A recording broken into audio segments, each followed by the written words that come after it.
In 2006, Susan Lewis and her daughter Jamie moved into a new home in Southern California. It was this nice little house that they referred to as their sanctuary. They loved it there. And shortly after moving in, Susan's new boyfriend, Matt, he moved in as well. Matt and Jamie got along great. Also, Matt had a daughter named Marie, who was the same age as Jamie. And so those two got along great. Susan and Matt are getting along great. One happy family living in this beautiful little home that they call their sanctuary. I mean, it's a charmed life. Everything would change when the peanut butter spilled. A few weeks after moving in, it's this beautiful summer day, and Matt and Jamie and Marie are all outside goofing around in the pool. And Susan steps away from them to go into the house to make lunch for the group. Susan goes into the kitchen and she sees on the counter that a peanut butter jar had its lid off and had been turned on its side. And oddly enough, the peanut butter seemed to be running out of the jar like it had been melted. It was like in a liquid state, pouring out of the jar and had gone all over the ground. She felt the temperature in the air and it wasn't very hot. So she figures one of the kids must have come in here and for whatever reason, microwaved the peanut butter and then dumped it on the counter. And so she reflexively turns around. She's like, Jamie, her daughter, Jamie, get in here. Jamie comes inside and she's like, what, Mom? And she's like, did you do this? And Jamie would say that she literally laughed at her mom. Like, why would I do that? And her mom's like, well, I don't know. Do you know if Marie did this? And she's like, no, we've been outside. So she shoos her daughter away and she calls in Marie. And Marie too is like, no, I didn't touch the peanut butter. Susan ultimately just kind of says, okay, the kids don't want to own up to it. It's a great day today. I'm not gonna let this ruin it. And so she's kind of rationalizing what's going on. She's thinking, okay, one of the kids must have knocked it over without meaning to, and maybe it was warmer in here and I just didn't realize it and it melted. Any number of things could have been the reason for this, but I just don't care. After cleaning up the peanut butter, Susan leaves the house and they, all four of them, spend the rest of the day goofing around outside near the pool. When they come back in the house later that day, they find that there have been cans that you would keep in your pantry, like canned food, stacked on each of the steps leading upstairs. They also find that there have been random objects placed all over the house in strange patterns. In the bathroom, they find shampoo bottles stacked on top of one another, hairbrushes arranged in a star pattern on the counter. They open the microwave and find peanut butter jars and other random canned foods and stuffed animals from the kids' rooms in the microwave. The cleaning materials underneath the sink had been pulled out and arranged in a height line from shortest to tallest on the kitchen floor. Also, there were just strange liquids all over the walls. It looked like maybe ketchup or other sauces. They couldn't really tell what it was, but it was sprayed all over the house. There was shampoo on the walls and soap on the walls. And so when Susan and Matt and the girls go inside, they think that someone's invaded their house. So they run back out again. They're kind of looking around the property, wondering what they should do. And no one's come near their property. And they would have seen someone come to their property. So they start filming it. They go in and they film what's going on. That's why we have all these pictures. And they have no idea what to make of this. Matt believes it's Jamie, so not his biological daughter. Susan believes it's his daughter, Marie, and it starts this awful conflict between Matt and Susan. This would be the start of what would turn out to be a major fracture in this family, because it just continued to grow. You got to put yourself in their position. If you're Matt or Susan, you don't want this to be anything other than one of the kids did this. If it's not one of the kids, it means you had an intruder in your home. If it's not an intruder, then what caused it? They believe that the other child is doing this. They believed it so much that they did not see reason. But more than that, it would keep Matt and Susan from handling this the way I think anyone should have, which is get the police involved. They don't. So they start cleaning it up, and the house was really a mess. So it took quite a while to clean it up. And they ultimately just kind of moved on in that way that people who are in denial move on because you're in denial. That's what they were doing. So a week passes since finding their house in disarray with cans and jars all over the place and liquids on the walls. And Jamie and Marie are spending some time together in Jamie's room. Marie was sitting at a desk that was next to the bed, and Jamie had a cup of coffee. She puts the cup of coffee down on the desk next to Marie and says, I have to go use the bathroom. She turns around, she walks out, she comes back, and Marie has her head down in her homework. She's not apparently paying attention to anything around her. And Jamie walks in and sees that the cup of coffee that had been sitting on the desk has now been thrown all over her bed. And there's only been one person inside of the room, and that's been Marie. She's like, Marie, what are you doing? Why'd you throw my coffee all over the bed? And Marie pokes her head up and she's like, what are you talking about? And she looks over at the coffee and she's just as surprised as Jamie is.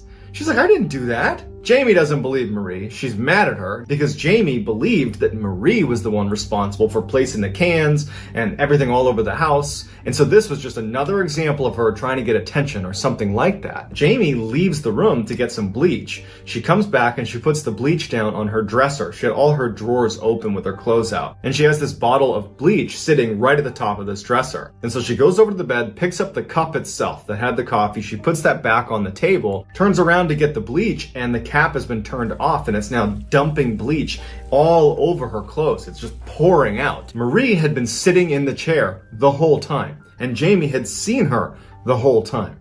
And so when she sees the bleach dumping all over her clothes, she knows it could not have been Marie. So she screams. Marie looks over. She sees what's going on. She screams. Susan hears this and comes charging in the room, and she's like, "What's going on?" The girls can't describe what's going on. And as they're standing there, a picture frame falls off the wall.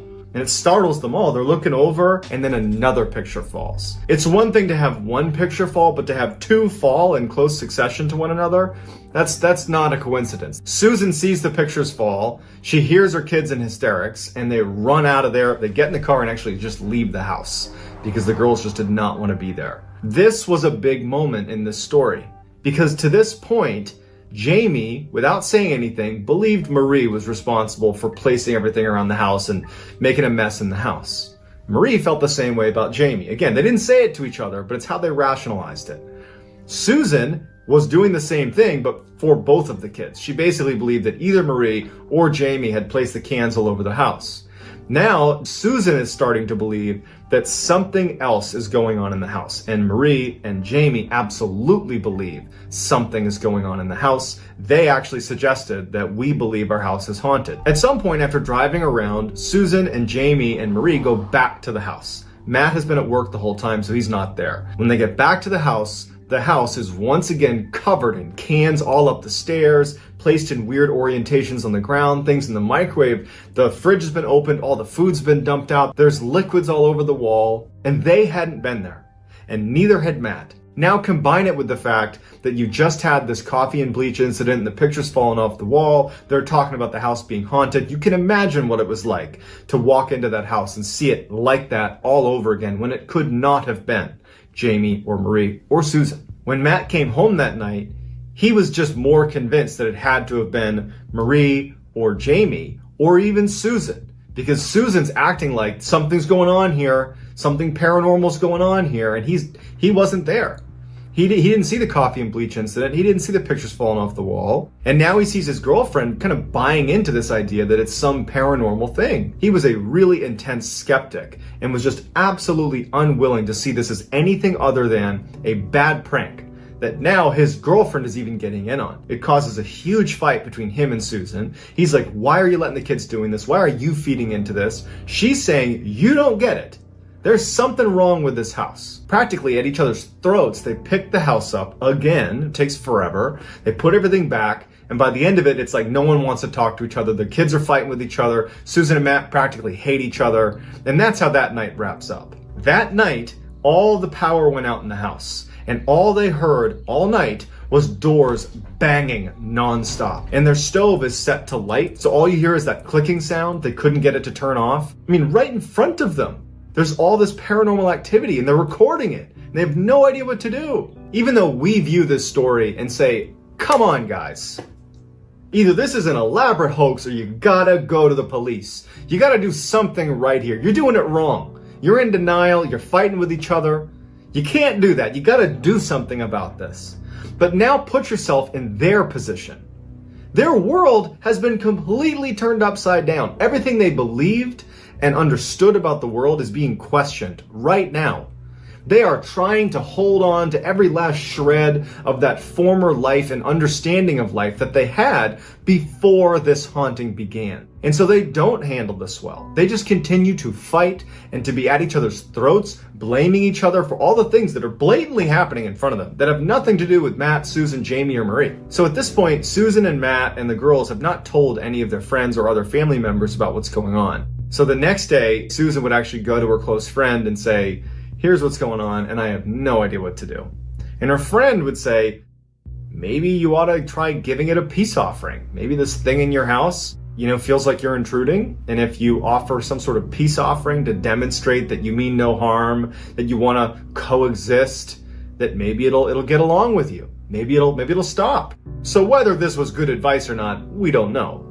But Susan finally has something that she has control over, and she really gets into this. She gets the girls, she knows Matt's going to be out for the day at work, and she knows Matt would not be cool with doing this. He would not believe that offering a peace offering is going to do any good. It would just cause more fights. And so she saw this window of time to take the girls and do this peace offering. She had this little figurine. It was a cat figurine. Susan loved cats, and she figured that a cat represented something she loved, and so it would be the perfect kind of deliberate, intentional offering, showing that she means no harm, they mean no harm. Let's kind of call it truce here. And she puts candles on this table, and she puts the cat right in the middle, and she doesn't know what to say or how to do it, and the girls are just sitting there like, what's happening here? And Susan just kind of says, please accept this gift. It's my gift to you. We mean no harm, and we want to coexist. And it just so happens that as they're performing this kind of ritual, Matt came home. He had not slept the night before. It had been a really bad night with the slamming of doors and all that craziness. And so he left work early. He called in sick, basically. And he comes into the house and literally sees Susan doing this kind of ritual with his daughter and his stepdaughter. And he immediately goes to like, absolutely not. We're not going to go to trying to interact with this thing. We're not going to act like it's real. It's not real. And so he goes over and he kind of picks up on what they're doing, that this cat figurine is at the center of attention. And, Susan and the girls are telling him, don't do anything, don't touch it. And he takes the figurine and he walks out to the back deck and he throws it onto their backyard. And Susan and the girls are crying because they're like, oh my gosh, you're going to make this so much worse. Everybody's attention is towards the backyard. When they all turn around to look at the mantle, Matt thinking he had solved the problem, there is a figurine, an identical one of the cat that's sitting on the table again. They all gasp, they can't believe it, and it doesn't make any sense. They watched Matt throw the figurine. Matt doesn't care, picks it up and throws it on the ground and smashes it right then and there. And it's just this crazy sequence of events that when you hear the first-hand interviews with Susan, she can barely describe this moment because you're seeing something reappear. And then Matt is destroying it. It's like a very deliberate, aggressive act towards this thing in the house. The very opposite of what it was meant to do. And Susan would say that she knew they were going to go through hell for that. That night, after everybody finally fell asleep, Jamie wakes up in the middle of the night and goes down into the kitchen to get a snack. When she goes in there, she sees written all over the walls, everywhere, is the word cat. Everywhere. And she immediately runs upstairs. She gets her mom, she gets Matt and Marie. Everybody sees that there's this word cat written everywhere. Matt looks at Jamie and says, you're the one that found this. You did this. Susan comes to defend Jamie and says, you're the one, Matt, that smashed the cat figurine. There's no wonder this is happening. And so this horrible fight happens where they aren't seeing what's actually going on. They're just seeing red and fighting with each other. Meanwhile, they're blatantly being haunted. In addition to cat being written everywhere, the house had been completely ransacked. I mean, everything's been dumped out of drawers. Everywhere that you could make a mess, there had been a mess made. And no one woke up to it. They were all in bed. No one woke up to this much of a mess. It didn't make any sense. They start cleaning up this horrible mess. And as they move some things aside in the kitchen, they find what looks to be a huge footprint. It is not Matt's footprint. It's certainly not one of the girls' footprints. It's easy for us to say, well, why didn't you go to the police? But you got to remember that when you're in real crisis mode, your brain will tell you that everything is fine. It will be in complete denial of things that are right in front of you because it's a coping mechanism. And so they did nothing and just let it continue. Susan desperately wanted to leave the house, but she couldn't do it financially. They couldn't leave the house. They couldn't afford to, so they're trapped. At this point, the kids are getting very withdrawn. They don't want to be in the house, so Marie would end up staying in her room all day. Jamie would do the same thing. Matt and Susan weren't talking. There was just nothing being done to correct the situation, and everybody was so upset and angry with each other. It was just a worst case scenario. So in the last couple of weeks that they ever stayed at this house, because they would leave, two major events occurred. The first one happened when Marie was home alone. She was only going to be there for a couple hours by herself, and even though Susan and Matt did not want to leave her alone, they didn't have another choice, and Jamie wasn't there, so Marie's going to be home alone, and it's nighttime. So this is like straight out of a horror movie. She's sitting in the living room watching TV, and at some point the TV starts turning off and on. So off on, off on, off on, and she knows, because she's been in this house now and seen the craziness, that something bad's about to happen. And the TV finally just turns off. She can't get it on. She reaches for the remote flies off the table. And now she's just sitting there frozen because she knows that something's in the house with her. She watches as the rocking chair right in front of her just starts to rock back and forth, as if the person or thing that had pulled away the remote had walked over and sat down in the rocking chair and was now looking at her rocking back and forth. Marie is looking at the rocking chair as all the pictures on the walls just start one by one falling off the wall. Marie and Jamie had a habit of always having a digital camera with them at all times because they were taking pictures and filming everything strange happening in their house. And so as she's laying there, just absolutely horrified, she takes her camera in her hand and kind of turns it and just starts taking pictures of the room before running out of the room to get her phone, where she calls Susan, she calls her dad, she calls everybody. She's screaming into the phone, "You got to get here, something's going on." And Susan flies home, Jamie flies home, they rush inside and they grab her, and she's unhurt, but the house has once again been tossed. And then, after it all kind of settles down, Marie says, "I took pictures." And so Susan and Matt and Jamie look at these pictures. There are these weird orbs of light that are very clearly in the room with her, that are moving around the room. She managed to get a couple pictures of them, and they're just totally out of this world. At this point, Matt is convinced that there's something paranormal happening in the house. He's not even putting up the charade that this is Jamie, because it wasn't. It wasn't his daughter, it wasn't anybody. How can you explain these pictures? You can't. And so Matt decides, well, I don't know who we call for this, but I think you call the church. And so he tried calling a bunch of priests and pastors and tried to get anybody to come over. And the best he could do was get a pastor to come over and pray with them before leaving and saying, "We can't help you." And so they were totally on their own, and they can't afford to leave. They know something horrible is happening here, and they're just trapped. And finally, the second major event that occurred in those final 2 weeks happened to Jamie when she was home alone. Jamie was in her room and she starts hearing pounding on her door. She started filming this pounding on her door. There's no one home with her. And you just hear in her voice that she's terrified and someone is pounding over and over on the door, on her bedroom door.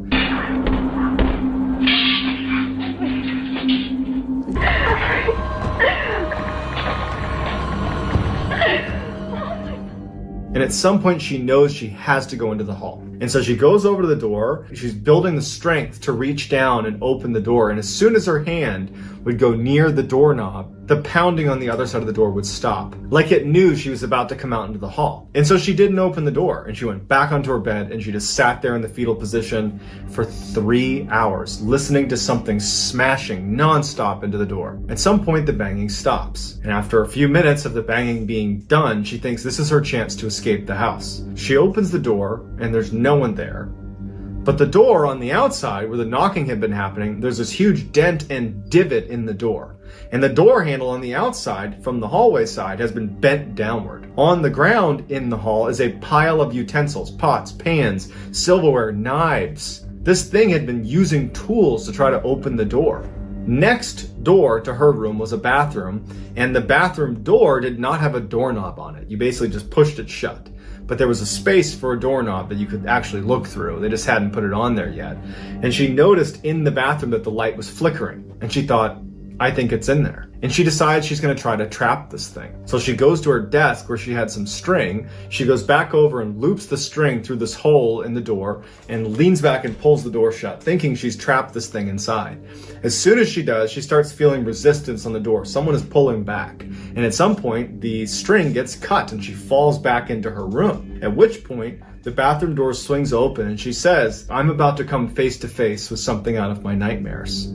But before she could see this thing come out of the bathroom, her bedroom door slams shut, and she hears the rustling of pans and tools and metal clinking against each other right outside her door. She knows this thing is interacting with all those tools and pots and pans right on the other side of her door. It's this horrifying thought. And after just a moment or two, she sees smoke coming into her bedroom. And so she immediately runs to the door to try to open it. And when she does, she sees that now there is a frying pan sitting in the hall that has a toilet paper roll completely on fire, and that there's been toilet paper strewn all over the hallway. Like this is a wick, and it's gonna light the hallway on fire. She grabs a sweatshirt and she smothers the fire. At this point, she's in full survival mode. She knows she has to get out of this house. It's trying to kill her. And so she walks down this hall, pulling aside all of the toilet paper, getting ready to come face to face with this horrible thing. She goes into the living room. The whole thing has been covered in toilet paper, paper towels. Papers have been strewn everywhere. This thing was trying to light the house on fire with her trapped inside. And so she manages to make her way through this maze of toilet paper. She sees there's no other fire set, and she goes outside defeated and just sits on the front steps of her house, waiting for her mom to come back. Susan, Matt, and Marie were all together, so they came back and they saw Jamie sitting on the front steps just crying. They go inside, they see the scene. Jamie explains what happens, and that was it. They knew they were gonna have to go bankrupt to leave the house. They did not have the money to leave, but they had to leave. And so they barely packed up and they left that house. It didn't sell. Susan literally went bankrupt, and soon after they left the neighborhood, their neighbors left the neighborhood, and 5 other neighbors in their immediate vicinity all left. All of the houses did not sell. They are all vacant. No one knows why. Susan, Jamie, Matt, and Marie, since leaving that neighborhood, even though they were ruined financially, they were very happy to get out of there. They've had no other paranormal activity since they left, and they're just glad they got out of there with their lives. Just a reminder, my very first book, Mrballen Presents Strange, Dark, and Mysterious, The Graphic Stories, is out right now and shipping worldwide. You can find it wherever books or audiobooks are sold. This book is truly a brand new experience for anybody who's a fan of the strange, dark, and mysterious. We've never had a book before, so this is a big deal. It's a collection of 9 stories. Some are new, some are old, but they're all awesome. The artwork is incredible. The storytelling is just superb. So if you have not purchased your copy yet, or you haven't bought it for one of your friends yet, well, come on. Go to book.ballenstudios.com or go to wherever books are sold and get a copy today. Again, that is book.ballenstudios.com or go to wherever books or audiobooks are sold to get your copy of our first book today.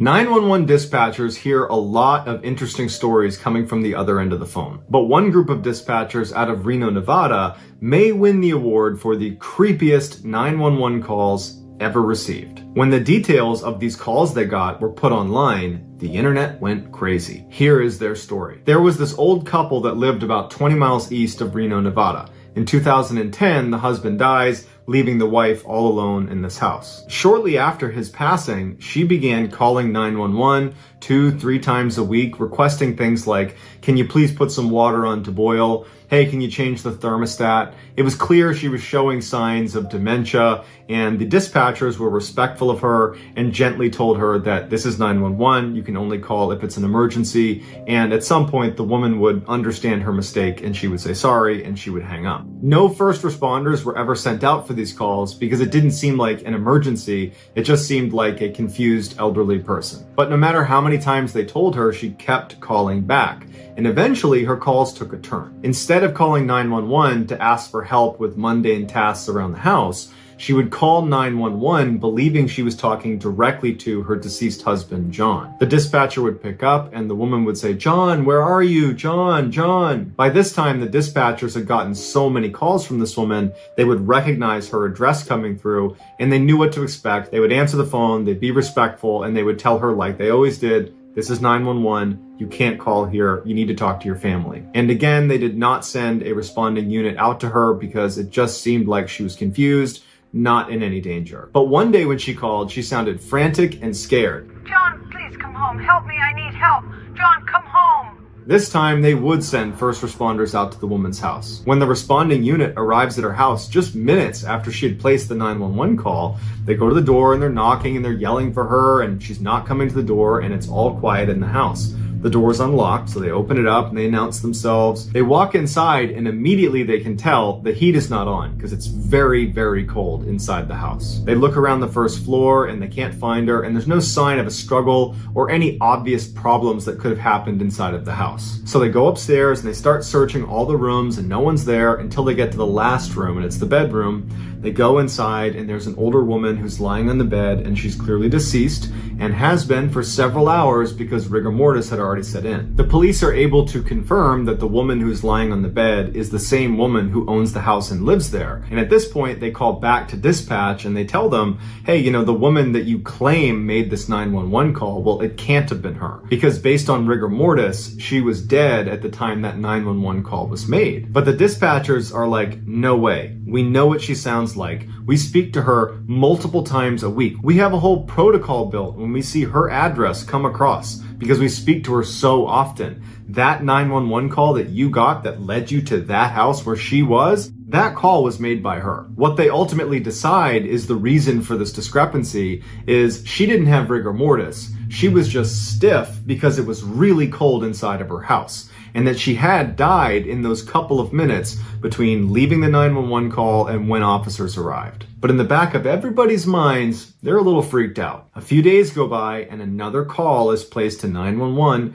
coming from that woman's home address. The dispatcher sees that and has to do a double take, like that's not possible. But they're thinking, okay, this could be a relative, it could be a friend, it could be anything. Picks up the phone and she's shocked when it's the same woman who is frantically yelling for John to come here, save me, help me, I need help. And the dispatcher, who's well aware of the history and well aware that this woman's supposed to be dead, stays calm, goes through the procedure, tries to get more information from this woman, but the call ends abruptly and there's no more information to be had. And so, not knowing what else to do, she asks a responding unit to go check this house out. The responding unit goes over to the property, they knock on the door, no one's inside, the door is actually still open, they go in, the house is empty, there's no one there, there's no one that could have made that call. At this point, dispatch is like, okay, this has got to be a prank. But the next day, same thing happens. Here comes a call from the dead woman's house. They pick it up and it's this distraught woman yelling for help. I need my husband. And the dispatcher is trying to get more information, but they can't. And then the line cuts out. Once again, they have to send responders to this location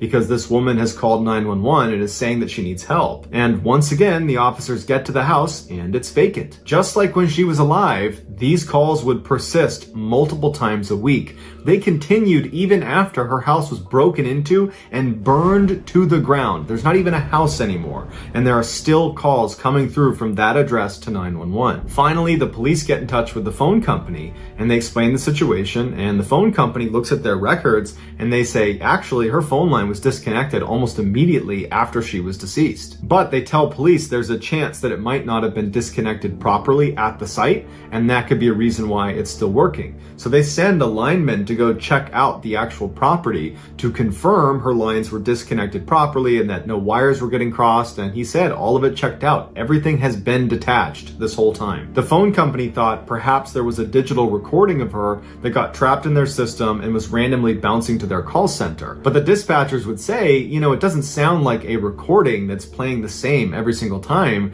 It's always the same message. She's yelling for her husband to come save her. But the way she sounds is always different. It's a unique phone call every single time. So because there wasn't a definitive explanation for why this was happening, they had to treat each call like it was serious. And so multiple times a week for a year, they received these ghost calls and had to send out responding officers to check on her, even though the house was gone and there was nothing there and there was never anyone there. It was just a vacant lot. And then finally, a year after this woman has died, the calls just abruptly stopped. And the police did not launch an investigation into what it was, because the reality is police need to prioritize things that are threats to people or places. And this really wasn't either of those things. It was just really bizarre. And so the official explanation for how a dead woman could be calling 911 from a non-existent phone line in a non-existent house for a year is, we don't know.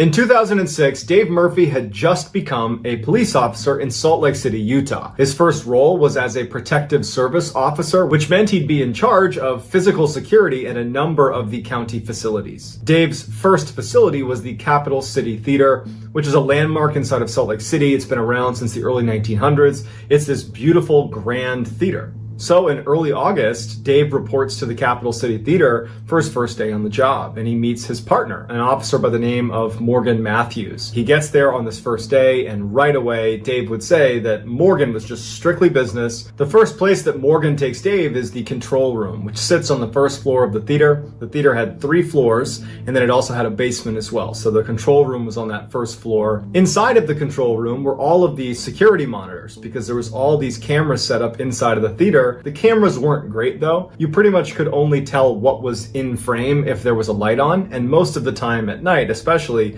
lights were off. Once they were done looking at the control room, Morgan says to Dave, now we're gonna go do our rounds. This is something we do every time you get to the theater. You do a security round and make sure everything's locked, all the lights are off.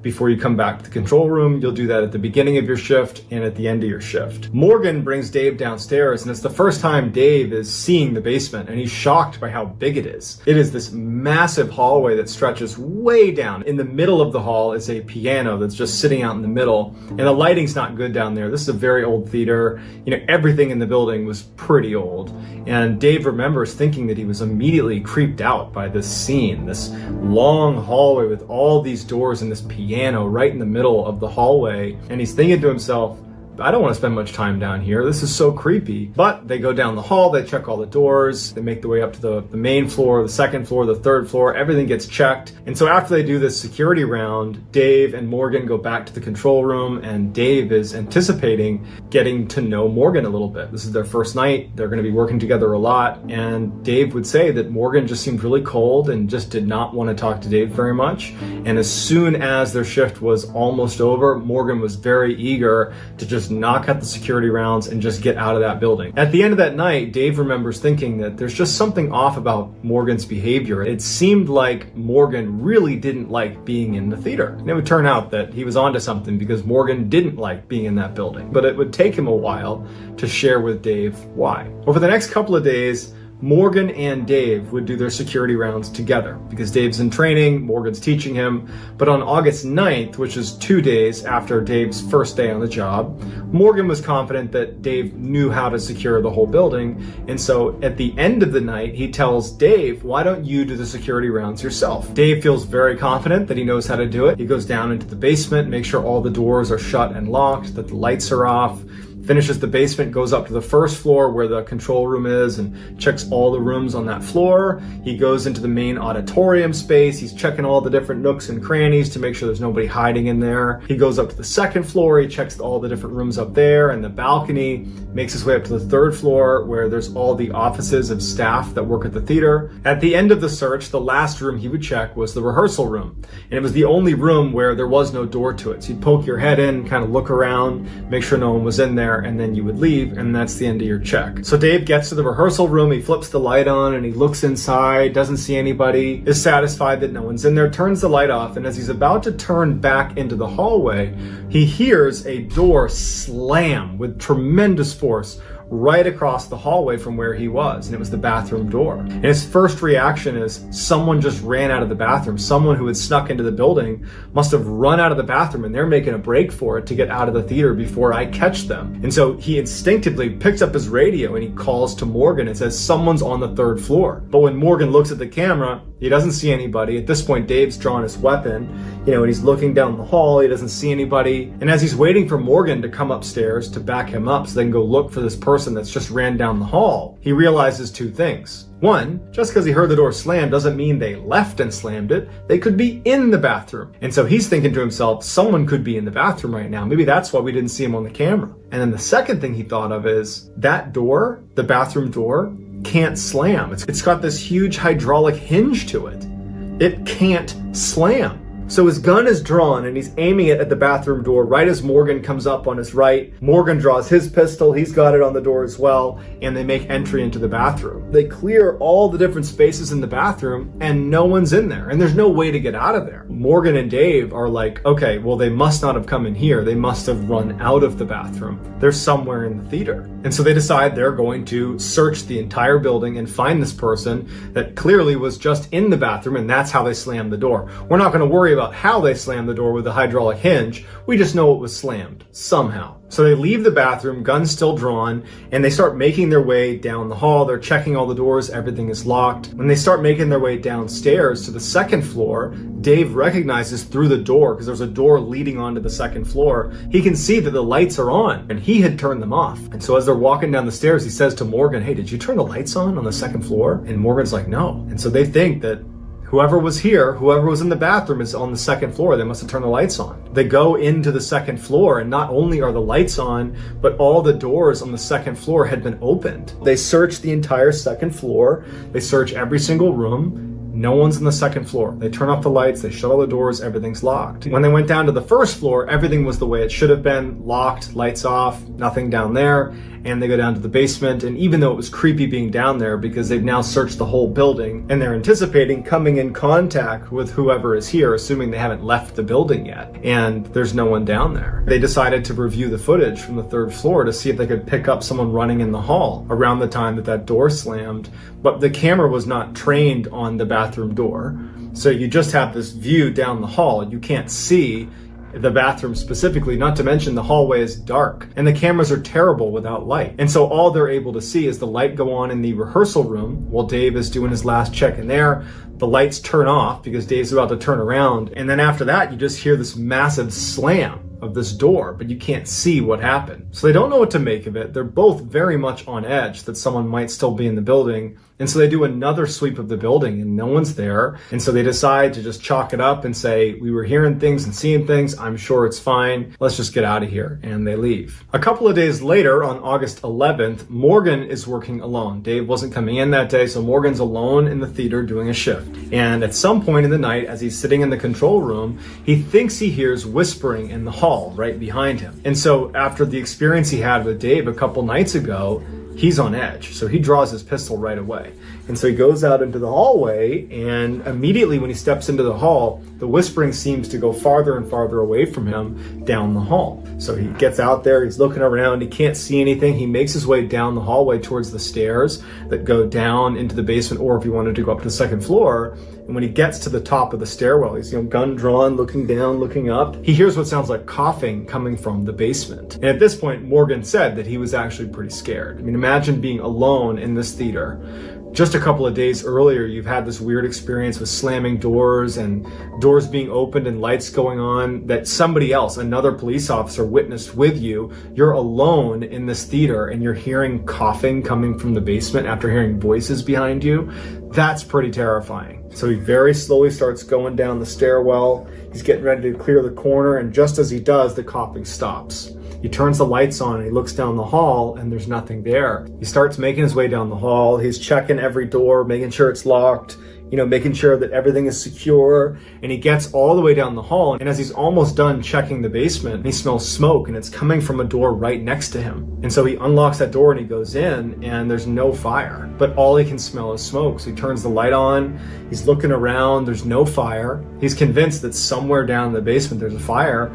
He goes to every single room and he keeps checking and there's nothing. And then at some point the smoke smell dissipates. He checks every space in the theater to look for a fire and there's no fire. He's wondering if he should call the fire department, but he's thinking, what would I tell them? There's no fire. And so he ultimately, after checking 3-4 times and being very confident there wasn't a fire, he just says, okay, no fire. I guess I was just smelling things. A few weeks later, on September 4th, Dave has just arrived at the theater. He's there a little bit early. Their shift started at 5 p.m. He was there at about 4:30.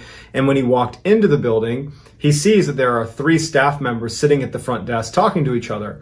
And as he walks past, one of them is talking about ghosts inside of the theater. And it immediately piques his interest. And so he walked over to the guy talking about ghosts and he introduced himself.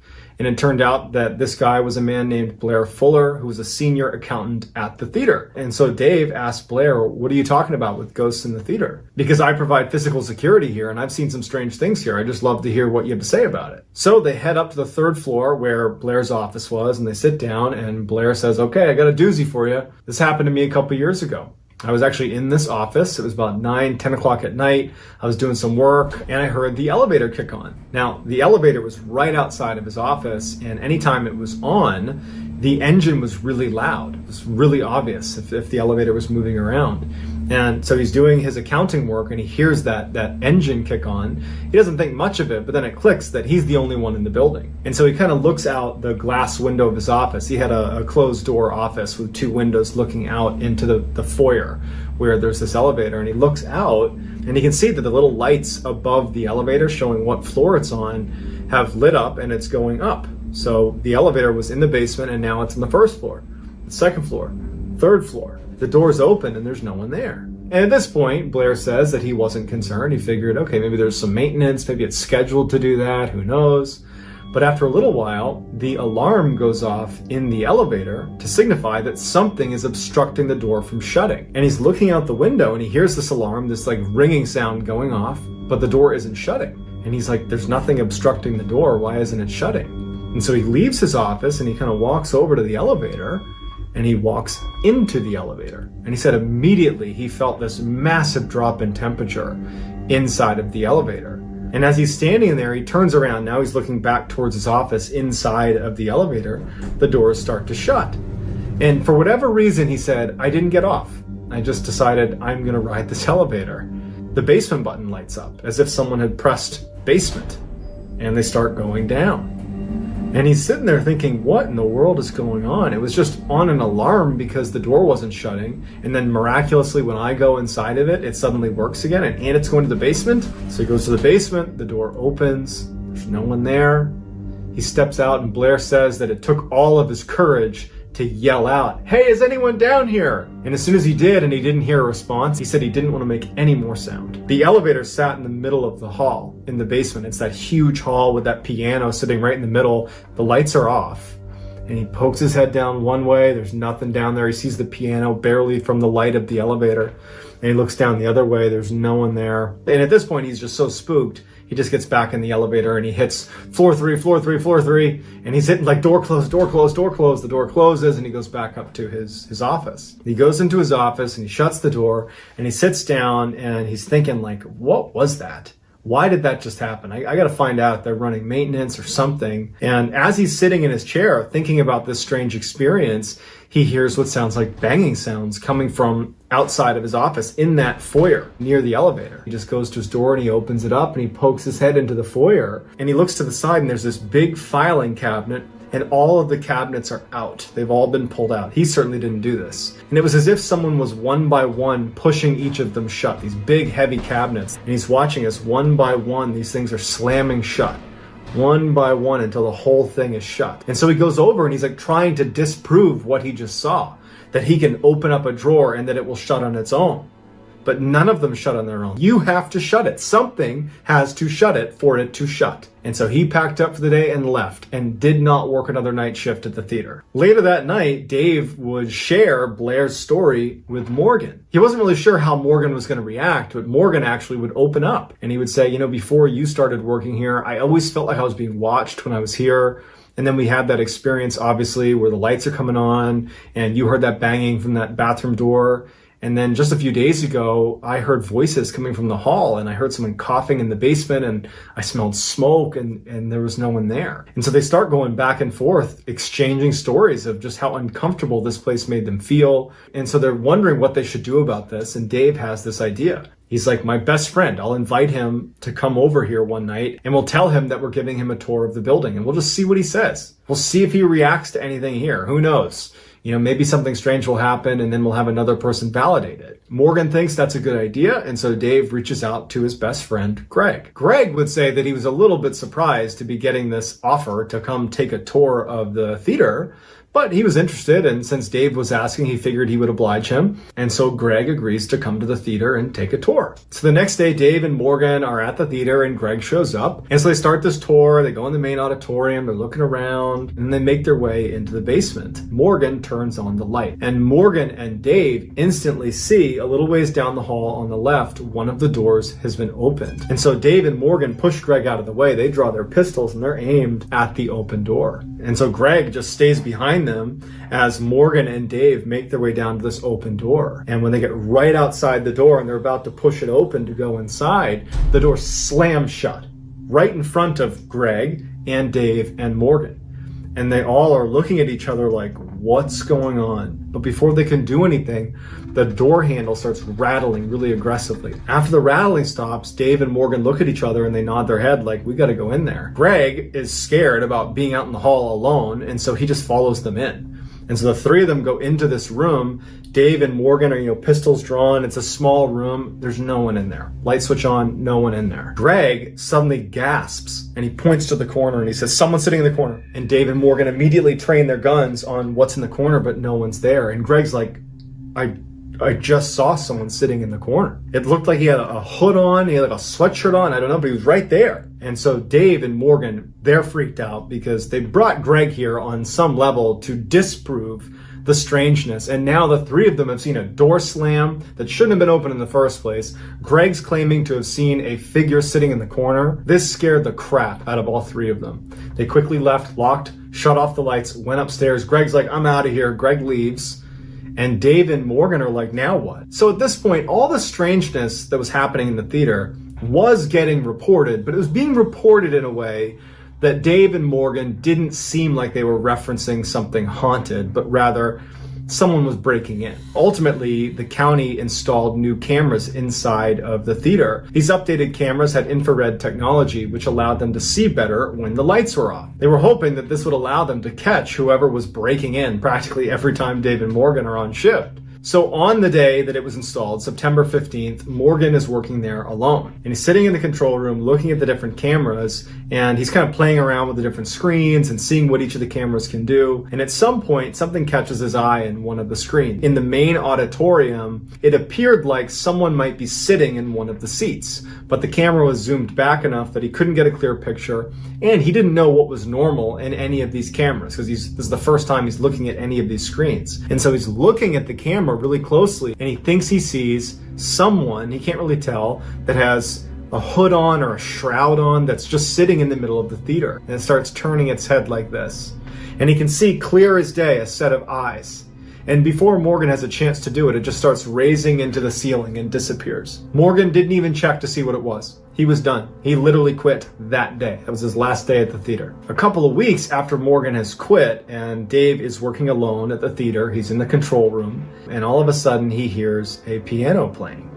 And there's only one piano in the entire theater, and it's sitting in the basement. It's his job to protect this place, so he knows he has to go down and check because it could be some hooligan in the building somewhere. So he leaves the control room, and as he starts walking over to the stairs with his gun drawn, the music is getting louder and louder. The piano is getting louder and louder and louder. He makes his way down the steps, and as he's about to turn the corner, he hears the guard that protects the keys on the piano slam shut, and the piano stops. Then he turns around the corner and he looks, and there's no one down there. He flips on the light.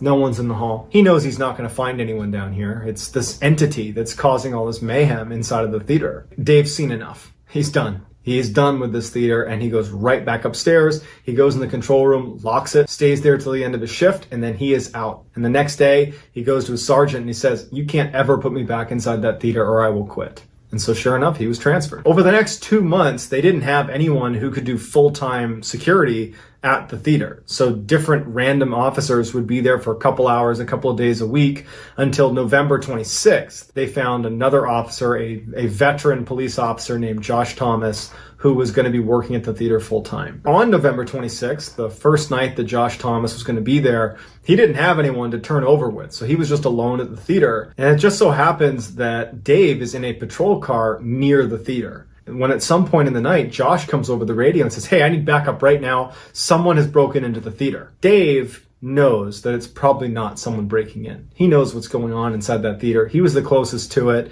And even though he did not want to go, he felt like it was his responsibility to go to that theater and be Josh's backup. And if it was what Dave thought it would be, this entity in the theater, that he would be able to explain to him what he had seen before he ultimately decided never to go back. And when Dave gets to the theater, there's this back door that they would go into, and he sees Josh is standing just outside the theater. And Dave would say that Josh's eyes were, like saucers. He looked terrified. And so Dave has an inkling of what's going on, and he goes over to Josh and he's like, what's going on? Is someone still in there? He said that he had been doing security rounds, and he had heard what sounded like voices when he was in the basement. And he didn't think much of it. He checked all the rooms, everything was shut.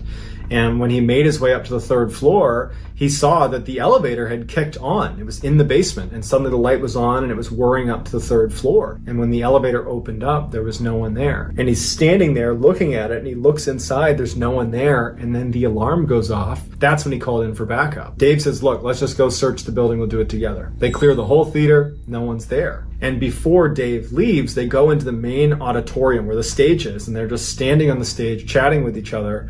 And Dave, his back is to where the audience would be. And Josh is facing Dave, facing towards the seats. Josh just suddenly stopped. Mid-sentence, he's just frozen and looking just beyond Dave's shoulder. And Dave goes, what? And Josh goes, there's something behind you. Dave slowly turns around, and as soon as he does, he can tell immediately what Josh is looking at. Standing in the very back of the theater away from them is a man standing in the corner with its hands by its sides. Its back is to them, and it's looking down with a hood over its head. Dave turns his whole body around to look at this thing right as this thing turns around real quick and looks directly at them. It has these deep, dark, sunken eyes, and its face looks like it had been very badly burned, like it was black and charred. And it's looking at them before it just turns and runs out the back of the theater. Josh believed that that was an intruder. Dave was fairly certain that that was just another example of this entity that haunts the theater. But they would search the building and they could never find that cloaked figure again. And that was when Dave sat Josh down in the control room and he filled him in on why Morgan had quit and why he ultimately had quit. And he also told him the story from Blair. So Josh is like, great, I'm glad I work here now. This was the last time that Dave would go to the theater. But Dave would do some additional digging on the history of the theater. It would turn out that in the 40s, there was this horrible fire, and a man had been trapped in the basement when the fire had erupted, and he had died inside of the theater. And so Dave would share this information with Morgan and with Josh, and the three of them all believed that what they were witnessing was the ghost of that man who died in that fire.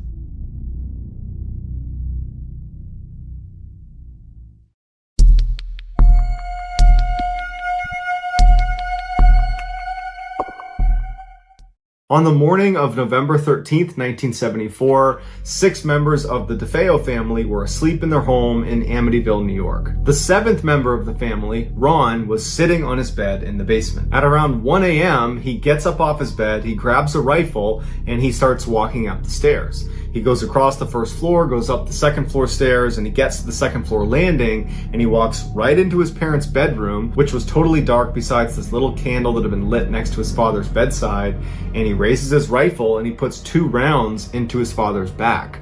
And then as soon as his father is still, he aims at his mother and he shoots her 2 times. And then he puts the gun down and he walks out and he goes across the hall into his brother's room. He raises his rifle and he fires 1 shot into his 12-year-old brother Mark, and then he aims at his 9-year-old brother John and he fires 1 shot into him as well. Then he leaves their bedroom and he walks down the hall to another bedroom where he finds his 13-year-old sister Allison. He raises his rifle and he fires 1 shot. He leaves her room, he goes up the 3rd set of stairs up onto the 3rd floor, finds his 18-year-old sister Dawn, and he fires 1 shot into her, and then he was done. Altogether, it took Ron about 15 minutes to massacre his family. At no point was he panicked or running around or acting crazy. He was just walking calmly room to room, taking very well-aimed shots to ensure they didn't get up again. He put the rifle down and he went outside and he jogged to a bar where he went inside and he put on this big facade that he had just found his family and they were hurt and could you come help him?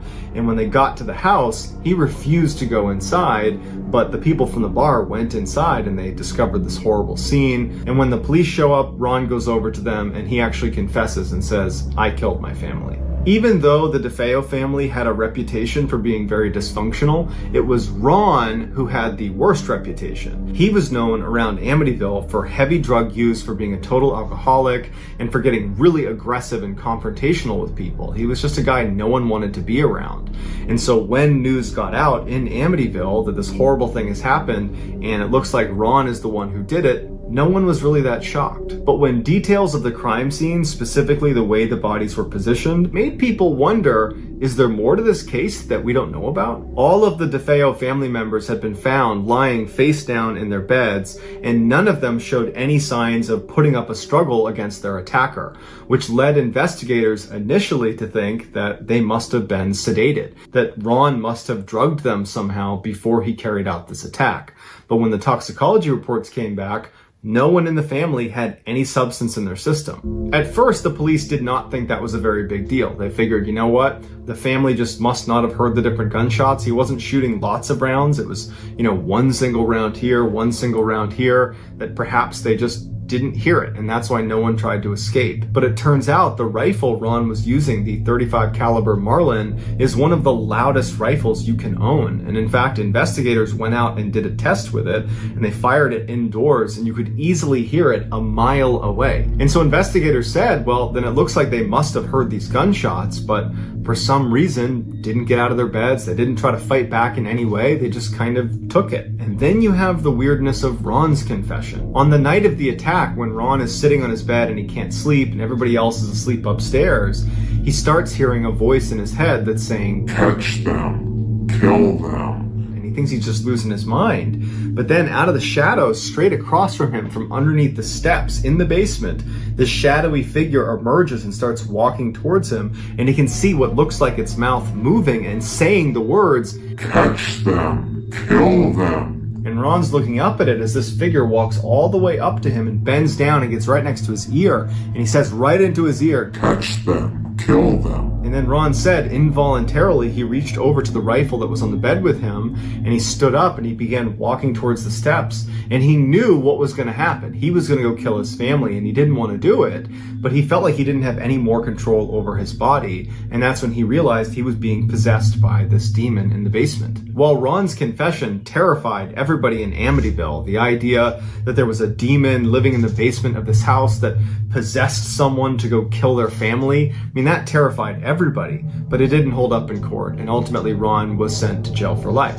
1 year after the attacks, another family, the Lutz family, moved into the house in Amityville, but they left 28 days later because they were hearing voices coming from the basement. After hearing about the mass murder that occurred in the house, and now the Lutz family saying that there's something in the basement, world-renowned demonologists Ed and Lorraine Warren, they descend on the property, and very quickly Ed and Lorraine say, yes, this house is definitely haunted. And in fact, to this day, the Amityville house is considered one of the most haunted places in the entire world. But while Ed and Lorraine were there, they took a very famous picture. Lorraine was walking around the second floor near where the brothers' room was, and she was snapping pictures, and the only people in the house at the time these pictures were being taken were her and her husband, Ed. And here is the picture that she took on the second floor. She claims this boy standing on the left side of the picture is the ghost of John DeFeo. Today the house still stands, and it's been bought and sold a number of times over the years because apparently no one likes to live in this house for a very long time.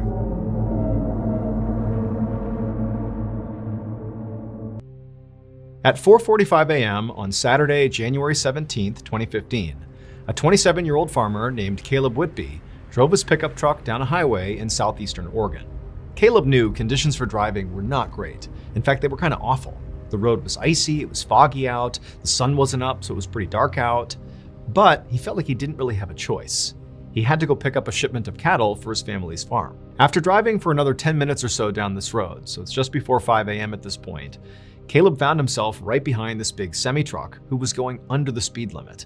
And so Caleb's cruising along here, getting frustrated, and he's thinking about passing the truck. But when he kind of peeked around the side and looked up ahead of the truck, he saw there was a very sharp turn coming up, and he didn't really have enough runway to make the pass, at least not safely. And so Caleb just kind of throttled back and decided he would make the pass after making the turn. And so the semi-truck, which is right in front of Caleb, it ends up making this turn and gets out of sight of Caleb. And then a moment later, Caleb makes the same turn, and as soon as he does, he sees something that he couldn't have seen before. He's seeing it right now that sends a jolt of panic through his body, and reflexively, he jams on his brakes, he loses control of his truck, it starts to slide, and all Caleb can do is just brace and pray that he doesn't get killed. And then a second later, he heard a loud crunching sound, and then his truck stalled, and everything went quiet. But the silence was broken when suddenly there was another crunching sound, and at the same time, Caleb suddenly felt his lungs getting crushed together, and all the air was just pulled out of his body. Moments later, a different semi-truck driver was going down the same stretch of highway that Caleb had been, and he rounded that exact same turn, and when he did, he saw the same thing that had horrified Caleb and caused him to swerve out of control. Except this semi-truck driver, when he hit his brakes, he was able to basically maintain his truck, and he sort of gently hit the guardrail and, crashed, but it didn't cause any damage to him or really to his truck. And so after kind of composing himself, this semi-truck driver got out of the cabin and he looked out at this unbelievably horrific scene in front of him, and instinctively he knew if he goes forward and inspects this, he's just gonna see dead bodies, and he didn't know if he could even handle that. And so he's just standing there in utter shock when he hears this sound, and he knows this sound is something that he has to go investigate. And so even though he was terrified of, potentially seeing dead people, he walked towards the sound, and suddenly he saw where it was coming from.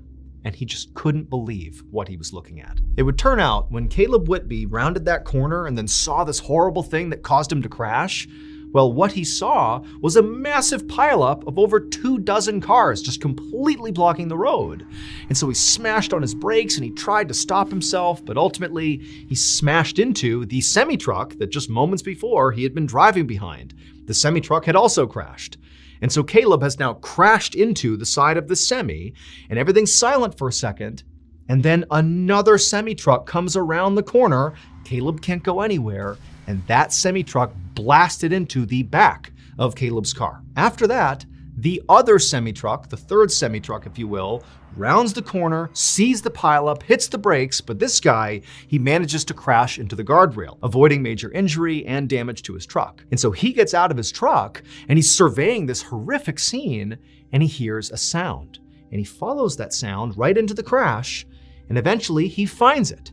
And that sound was Caleb. Here is a picture that this driver took of Caleb, of what he found when he found Caleb. It's unbelievable.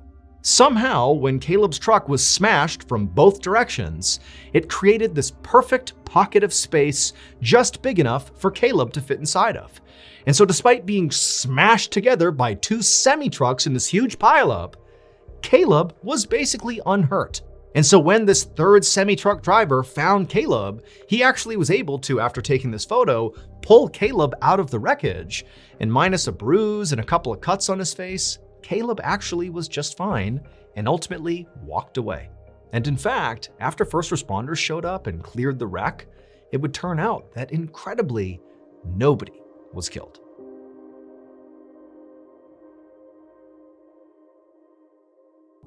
One of the most insane jobs in the world is being a saturation diver for an oil and gas company. These highly specialized divers go down to extreme depths to do construction and demolition on underwater structures. The extreme pressure on their bodies from being so deep will cause some of the mixed gas they breathe to get trapped inside of their body. Now, this is harmless while it's happening, so while they're down at depth, this doesn't matter. But when they ascend, they have to do what's called decompression stops, where they basically stop in the water column at certain depths and just wait and allow these trapped gases to naturally come out of their body.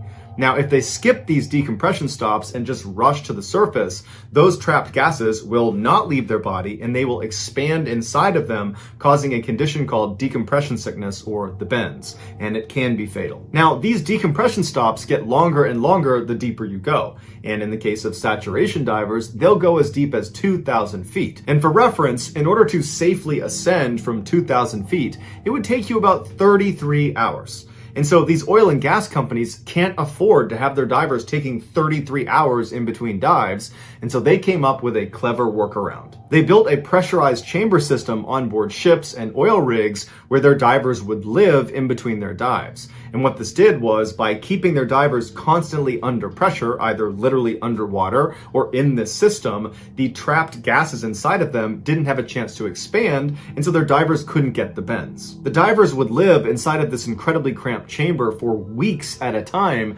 getting transported to and from the seafloor inside of this small pressurized sphere that's called a dive bell that could detach from the chamber without totally depressurizing the whole system. At the end of these divers' multi-week shifts, they would do one long decompression stop inside of the chamber. And then when they were done, they'd step out of the chamber and they'd be fine again. In September of 2012, a 32-year-old saturation diver named Chris Lemons was on board a dive ship in the middle of the North Sea. He, along with 11 other divers, had just started a 4-week-long saturation shift. On the 12th of that month, Chris, along with 2 other divers named Dave and Duncan, were scheduled to perform routine maintenance on an oil platform 330 feet below the surface. The North Sea is notorious for terrible weather, but this day the weather was especially bad, and they considered not doing the dive, but ultimately they decided to do it anyways. As Chris, Dave, and Duncan put on their diving equipment and climbed from their living chamber through the tunnel into the dive bell, the captain of the ship navigated directly over this oil platform and then flipped on autopilot mode, which activated dynamic positioning. Now, dive ships rely heavily on dynamic positioning, which is really just this high-tech computer that makes sure, as soon as you turn it on, that the ship does not move from a particular spot in the water. So regardless of the swells and the wind, the ship stays steady. And this is really important when you have divers in the water, because the dive bell is connected to the ship and the divers are connected to the dive bell. And so if the ship is moving all over the place, so is the dive bell, and so are the divers, making it impossible for the divers to do their job. Once the captain had the dynamic positioning up and running, the 3 divers sealed the door of the dive bell behind them, and then the dive bell was detached from the chamber and then lowered through a hole in the middle of the ship into the ocean. Once the bell got down to 330 feet, Chris opened up a hatch on the bottom of the dive bell that led directly into the water. Now, because the pressure inside the bell matches the pressure outside the bell, water does not come in through this hole. Duncan was the bellman for the night, so he would not be going out and doing any diving. He would be staying in the bell to support Dave and Chris. And so he helped them get their big helmets on and connected their umbilical to each of them. Sat divers, when they're outside of the bell, are completely reliant on their umbilical. It's this long stretch of tubes and wires that are connected directly to their suit and to their helmet, and it provides air as well as heat and electricity to their lights, and it provides radio communication up to the people on the boat. Once Chris and Dave were all set up, they slipped through the hole at the bottom of the bell, which brought them down to this little platform that was suspended right below the bell, and from there they leapt off all the way down to the sea floor.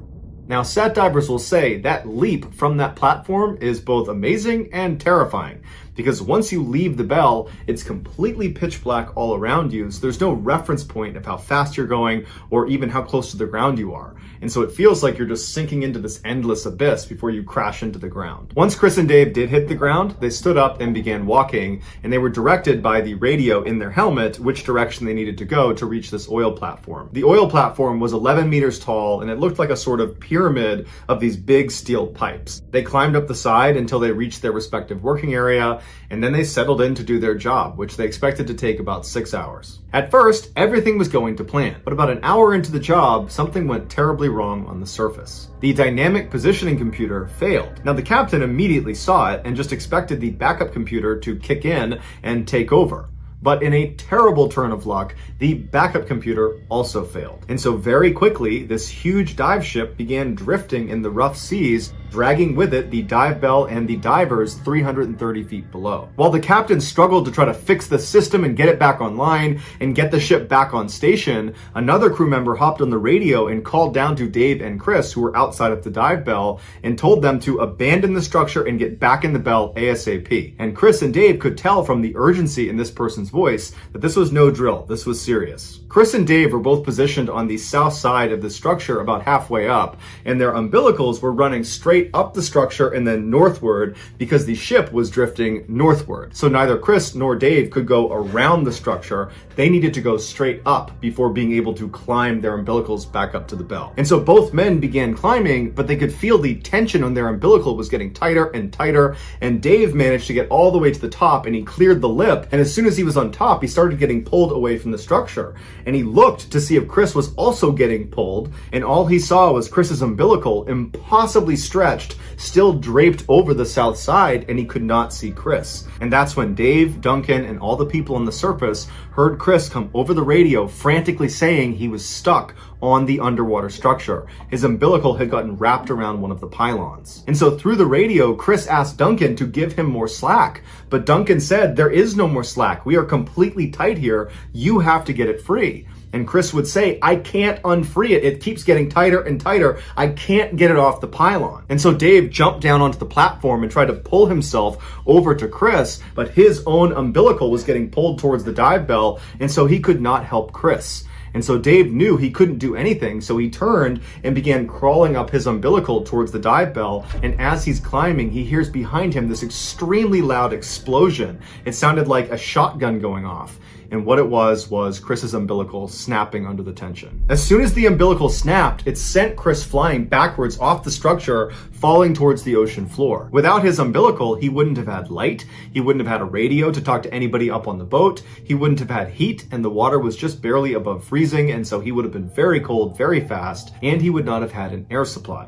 Although he would have had 2 backup canisters on his back that would automatically turn on. However, they only gave him 5 or maybe 6 minutes of air. And so when Chris hit the ocean floor, it would have been eerily quiet and completely pitch black. He stood up at some point and looked around him and didn't see anything, but knew he had to get back to the underwater structure. It was his only chance of anybody finding him again. And so he had to make the impossible decision of just choosing a direction and blindly walking, not having any idea what you're walking towards. Choose wrong and you might walk over a cliff.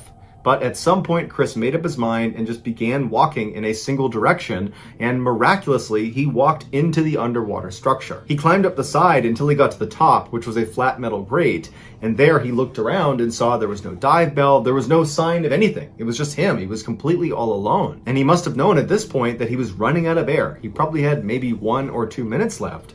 And so he would have been acutely aware that even if they're looking for him, they're not going to find him in time. He's going to die. And at some point, breathing would have become extremely difficult until there was no more air, and then he would have passed out and keeled over. Back on the surface, the captain was desperately trying to use manual controls to pilot the ship back over where Chris was, but because of how rough the seas were, it was proving to be nearly impossible. As the captain struggled, other members of the crew launched a remote-controlled vehicle into the water to at least go down and try to find Chris. And so they decided they would just pilot straight to the underwater structure and begin looking around that area. And so for a few anxious minutes, the crew on board the ship watched the camera, which was the live feed coming from this underwater vehicle, as it went through totally dark water. And then at some point on the screen, the structure just appeared, and the vehicle, as it went up towards the top, it got a look at the very top of the structure. And on the screen, they saw Chris lying on his side, totally motionless. At this point, he had been without air for at least 20 minutes. In a last-ditch effort, the captain decided to completely power off the ship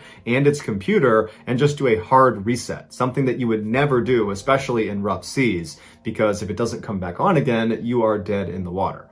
But when they turned it back on again, the ship came on and the computer system came back online, including the dynamic positioning computer. And so the captain immediately threw it on autopilot and the ship navigated right over where Chris's last position was. After Chris's umbilical had broken, Dave had managed to climb back up to the bell, and he was just standing underneath that platform right beneath it. And so when the ship got right back over Chris's position, Dave leapt off the platform, got to the seafloor, climbed up the structure, grabbed hold of Chris's body, and hauled him back up into the bell. Once Chris's body was inside the bell, Duncan, the bellman, removed Chris's helmet, and he saw that his face was blue and he was totally lifeless. But Duncan immediately just gave him mouth-to-mouth resuscitation. And after giving him 2 big breaths, Chris came back to life. He started gagging and coughing, and he's looking around wide-eyed, and Duncan and Dave are looking at him like, "You gotta be kidding me, you're supposed to be dead." And after about 30 seconds, the color in Chris's face had totally come back, and he was looking at Duncan and Dave and asked them, what happened? And Duncan and Dave didn't have an answer for him. And so instead, all three men just started laughing and hugging. They could not believe it. Once Chris was brought back up to the ship, the dive medic looked at him and concluded that nothing was wrong with him. He was perfectly fine, despite the fact he had been without an air supply for over 30 minutes. And 3 weeks after the incident, Chris was back down saturation diving again. Today, scientists don't know how Chris survived. The leading theory is that it was just so cold, it slowed his heart and his brain down, and that somehow kept him alive. But the reality is, his survival is a total mystery. Here is what the crew saw when their remote-controlled vehicle found Chris lying on top of that platform.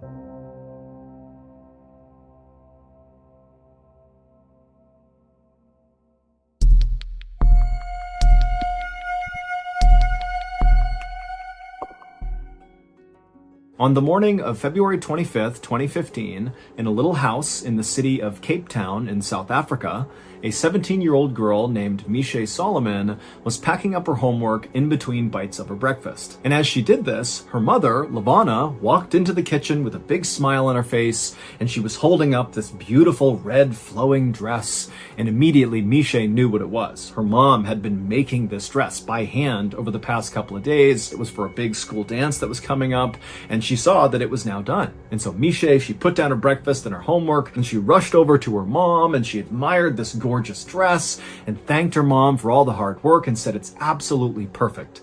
And then from somewhere behind Misha, her father, who was still sitting at the table, kind of grunted out, "Hey, isn't that dress a little bit revealing?" And Misha and her mom kind of just rolled their eyes because they knew Misha's dad just loved his daughter and was very, very protective of her. And so basically anything she wore that wasn't full coverage was too revealing. And so Misha, after rolling her eyes, walked over to her dad. She gave him a big hug and a kiss, and she said, "Dad, don't worry about it. It's just fine." And so after that, Misha went back to her breakfast. She finished eating, she packed up her stuff, and then she gave her mom and her dad another hug and a kiss and said goodbye. And then she headed out the front door out to the road where her aunt was waiting in her car. As Misha's aunt drove her to school, like she did almost every single morning, Misha began to notice her aunt was acting kind of strange and constantly looking behind her and looking in her rearview mirror. And finally, Misha said to her aunt, "What's going on? What are you looking at back there?" And Misha's aunt would say, "I know this sounds crazy, but I'm pretty sure there's a white car that's following me.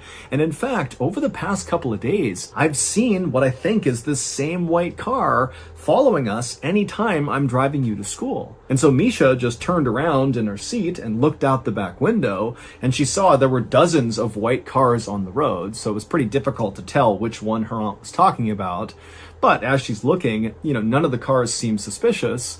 And so Misha turned back around and told her aunt, "I think you're just being paranoid. Nobody's following us. There's no reason to follow us." A few minutes later, Misha's aunt pulled up alongside the front of the school, and Misha said goodbye to her aunt. She thanked her, she hopped outside, and she rushed into the school. And then Misha made her way up to the hallway where her first class was, and as she was walking down the hallway, her best friend, Cassidy Nurse, was walking up the hallway in her direction. And so right away, Misha sees Cassidy, and she waves and smiles and begins walking towards her. But Cassidy gave Misha this kind of weird, lukewarm smile, and then quickly looked away from Misha, and then Cassidy turned and bolted into the nearest classroom. And so Misha just came to a stop and just looked at the doorway where her best friend has disappeared, and she starts thinking to herself, what's going on? Why did she do that? That was so cold.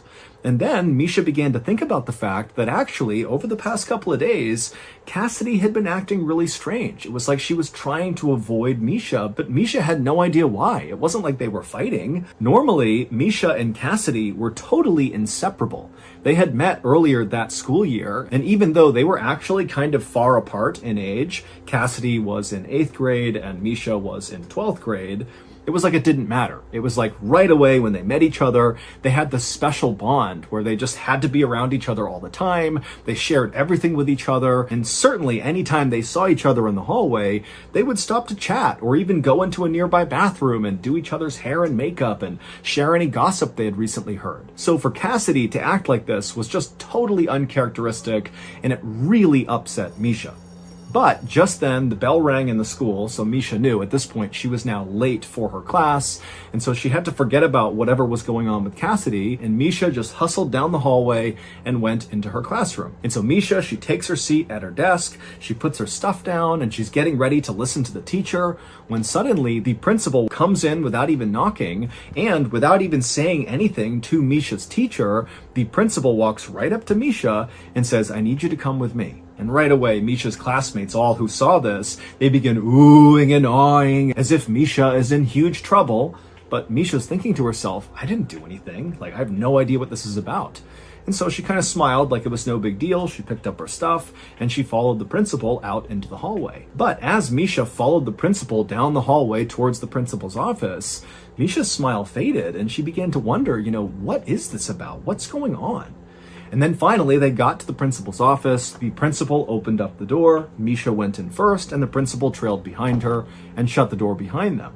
When Misha looked into the principal's office, she saw there were already two people inside who she didn't recognize.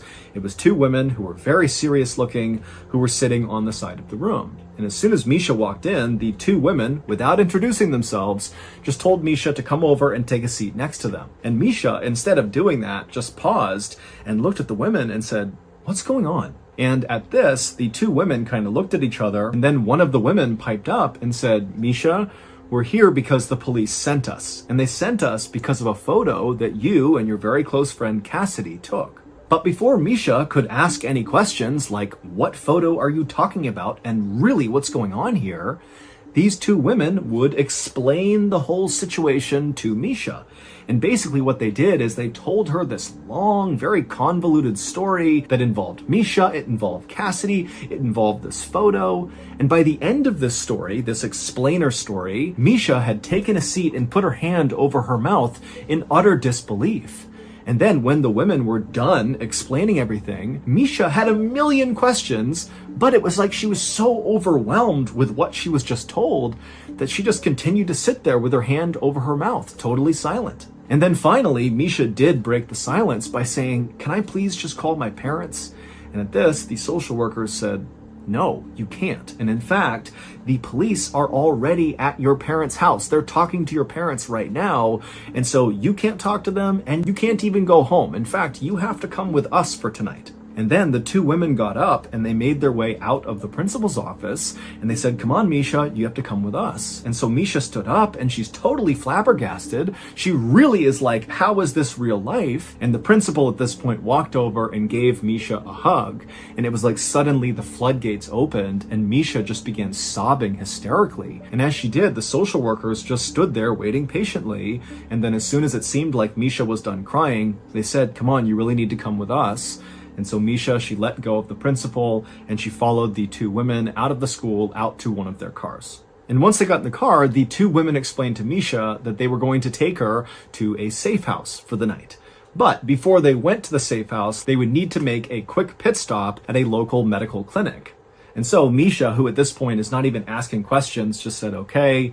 And so the women, they drove to the medical clinic. They were inside for just a matter of minutes. When they came back out again, they drove the rest of the way to the safe house. And when they got to the safe house, it just looked like a normal house on the outside. But on the inside, when the two women were leading Misha through and showing her where everything was, the kitchen, the bathroom, her bedroom, all Misha saw was all these other kids who were staying there, who were orphaned and abandoned. And it started to give Misha a panic attack. And she asked the women again, "Can I please call my parents?" And they said, "No, you really can't." But one of the two social workers could tell that Misha, she's having a breakdown. This is the worst day of her life, very likely.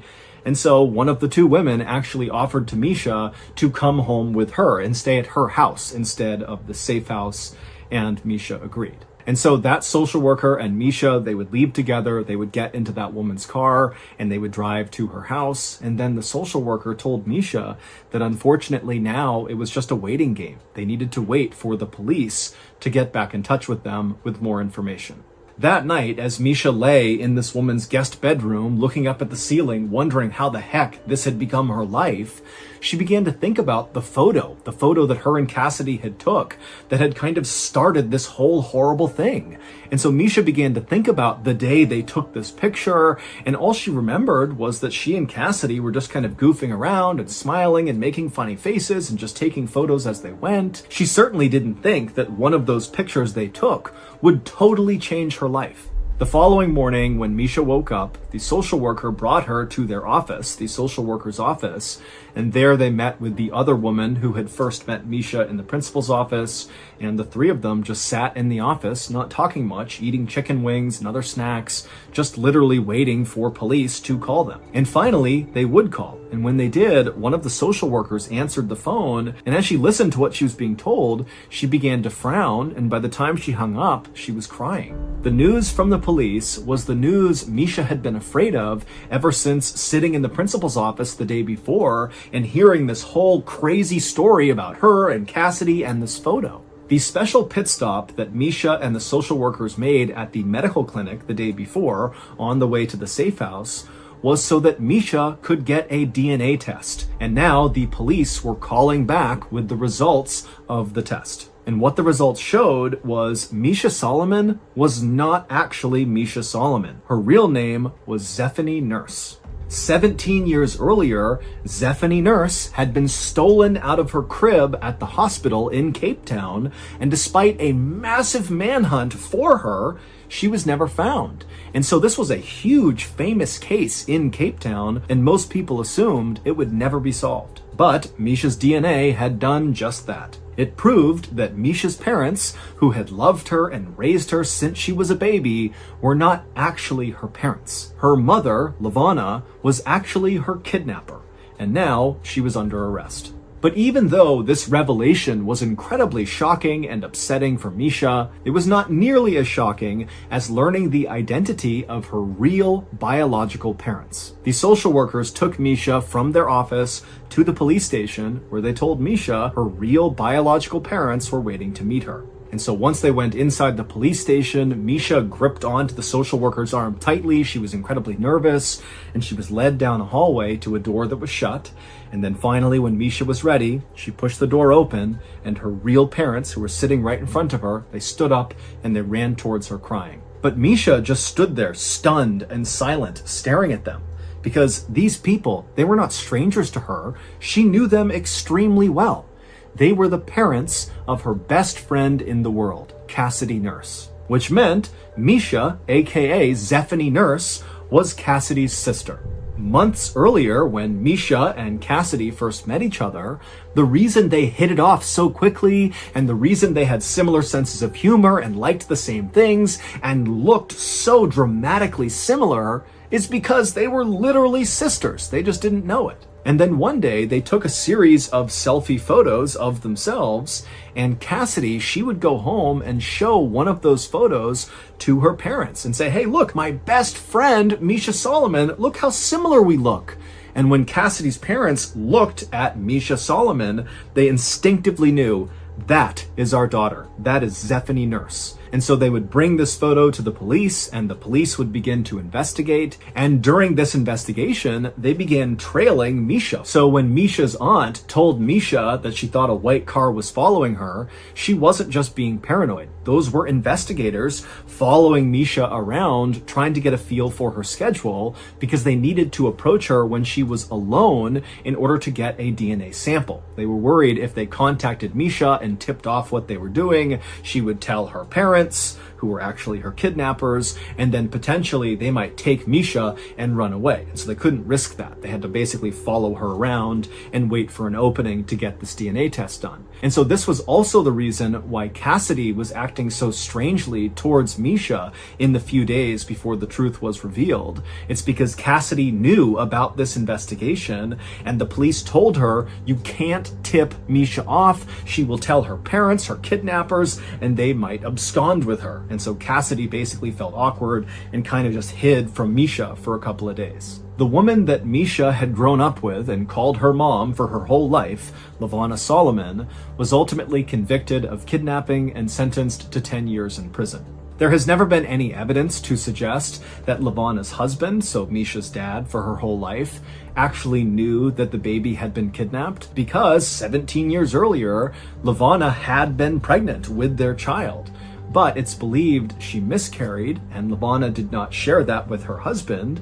Instead, she told her husband that she had gone into labor while he was at work and delivered their child, and so that's how they had this baby, Zephany, when in reality, after Levana had miscarried, she had at some point dressed up like a nurse, gone into the hospital, and stolen Zephany. For her part, Zephany, aka Misha, stayed in touch with both sets of parents, the fake ones and her biological ones. And she would say that, she still loves the parents who kidnapped her because they raised her and they treated her well. And in fact, Zephany would actually wear that beautiful flowing red dress that Levana had stitched for her to her high school dance well after the news came out about who Levana was. Misha also decided that she would just keep the name Misha because that was what she was used to, instead of going back to her baby name, Zephany.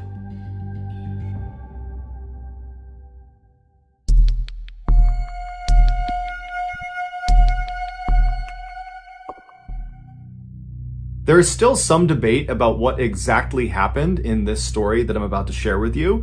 And so for transparency, in this video, I am going to rely on the narrative that was presented in court by the defendant. And so with that in mind, here we go. On the afternoon of December 3rd, 2012, a freelance photographer working for the New York Post newspaper named Umar Abbasi was walking down the stairs of the 49th Street subway station in New York City. This very busy station is located only a few blocks away from the very famous Times Square. And so after Umar made his way down to this underground subway station, he walked over to one of the big automated kiosks that looks like an ATM, and he purchased a subway ticket. And then with his ticket, he walked over to the turnstiles. He slid his ticket through the slot, pushed past the turnstiles, and was now standing out on the actual train platform. And from where Umar was standing, this platform basically was like a huge sidewalk that stretched all the way to his right a couple hundred feet and all the way to his left a couple hundred feet.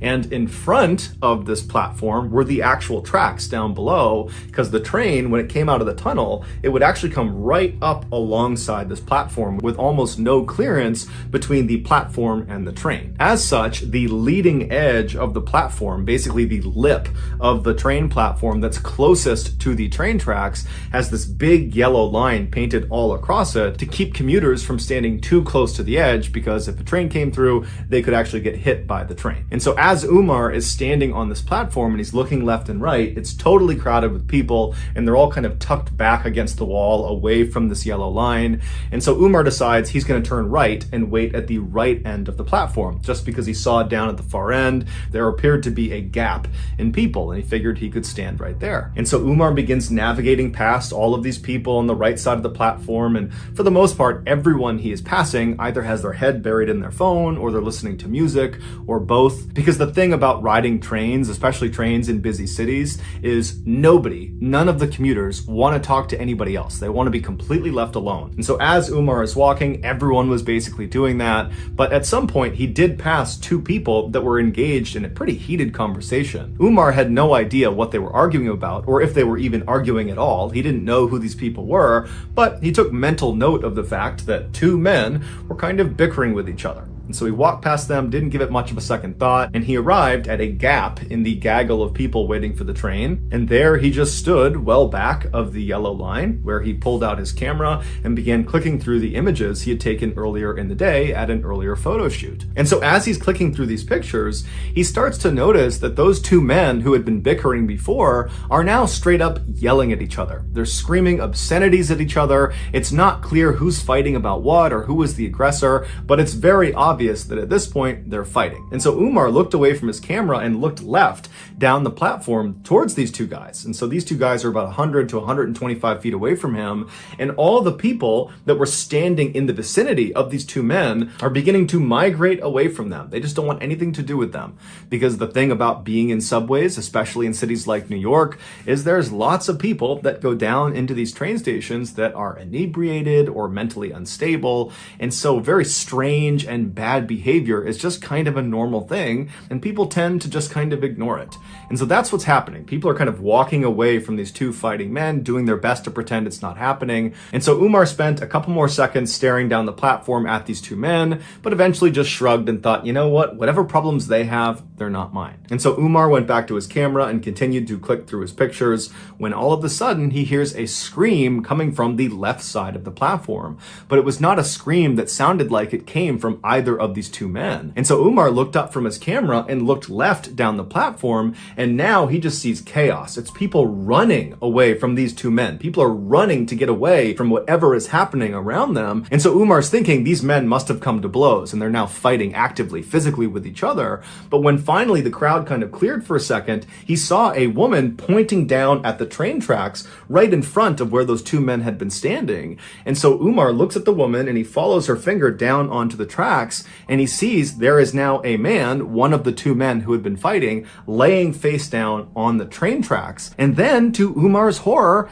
he looks up down the tunnel where the train would come out of, and he sees the headlights of the train. It is now coming into the station. And so Umar starts running down the platform to try to get to this man to pull him out of the tracks. And as he's running, he pulls out his camera and he turns the flash on and he holds the shutter down and he aims it at the train conductor to hope the flashing of his camera will alert the train conductor to put on the emergency brake and stop the train before he hits this guy down on the tracks. And so as Umar is running, trying to signal this train conductor, the man down on the tracks tries to stand up, and Umar sees he's really struggling to stand. And when he finally gets up, he turns and he grabs the edge of the platform and he tries to pull himself up and out of the tracks, but he doesn't have the strength or the coordination. And as Umar is getting closer and closer, but he's still too far away to help, he sees that this guy down on the tracks is not going to be able to get out of there before the train hits him. And so Umar finally comes to a stop and he watches as this man down on the tracks lets go of the lip of this platform and just turns and faces the train like he knows what's about to happen. And then seconds later, the train, although it did try to stop, impacted this man and killed him instantly. The man's name was Kai Khan, and he was 58 years old. When the police finally showed up, they arrested the other man who Han had been fighting with. He was a 30-year-old named Naeem Davis, and Davis would actually tell police that he had been fighting with Han and he had pushed him onto the tracks, but it was in self-defense. However, that self-defense story didn't stop him from being charged with murder. While Davis sat in jail waiting for his trial, the media and the public at large had already come to the conclusion that Davis was guilty. And this was due in large part to a particular picture. As Umar was running down the platform, holding up his camera, holding the flash down, trying to flag the train conductor to get him to stop, Umar was also taking dozens and dozens of pictures. And those pictures were of Han right before he was struck by the train. And so after Umar ultimately discovered he had taken these pictures, he gave them to his employer, the New York Post newspaper, and the day after the incident, they ran on the front page a picture of Han right before he's about to be killed with the headline, "Doomed." And so once the public saw this picture, nobody could believe that Davis was anything other than a cold-blooded killer for pushing this poor innocent man onto the tracks. But as it would turn out, nearly 5 years later, when Davis did finally get his trial, he was acquitted of all charges because it turned out Han was very drunk and had picked a fight with Davis, and Davis was filmed on more than one occasion on the platform trying to get Han to leave him alone. And so finally, after Han began making death threats and then grabbed Davis's shoulder, Davis turned around and pushed him, and Han, being drunk, stumbled and fell backwards onto the tracks and then was ultimately killed. Here is the infamous photo of Han on the cover of the New York Post newspaper.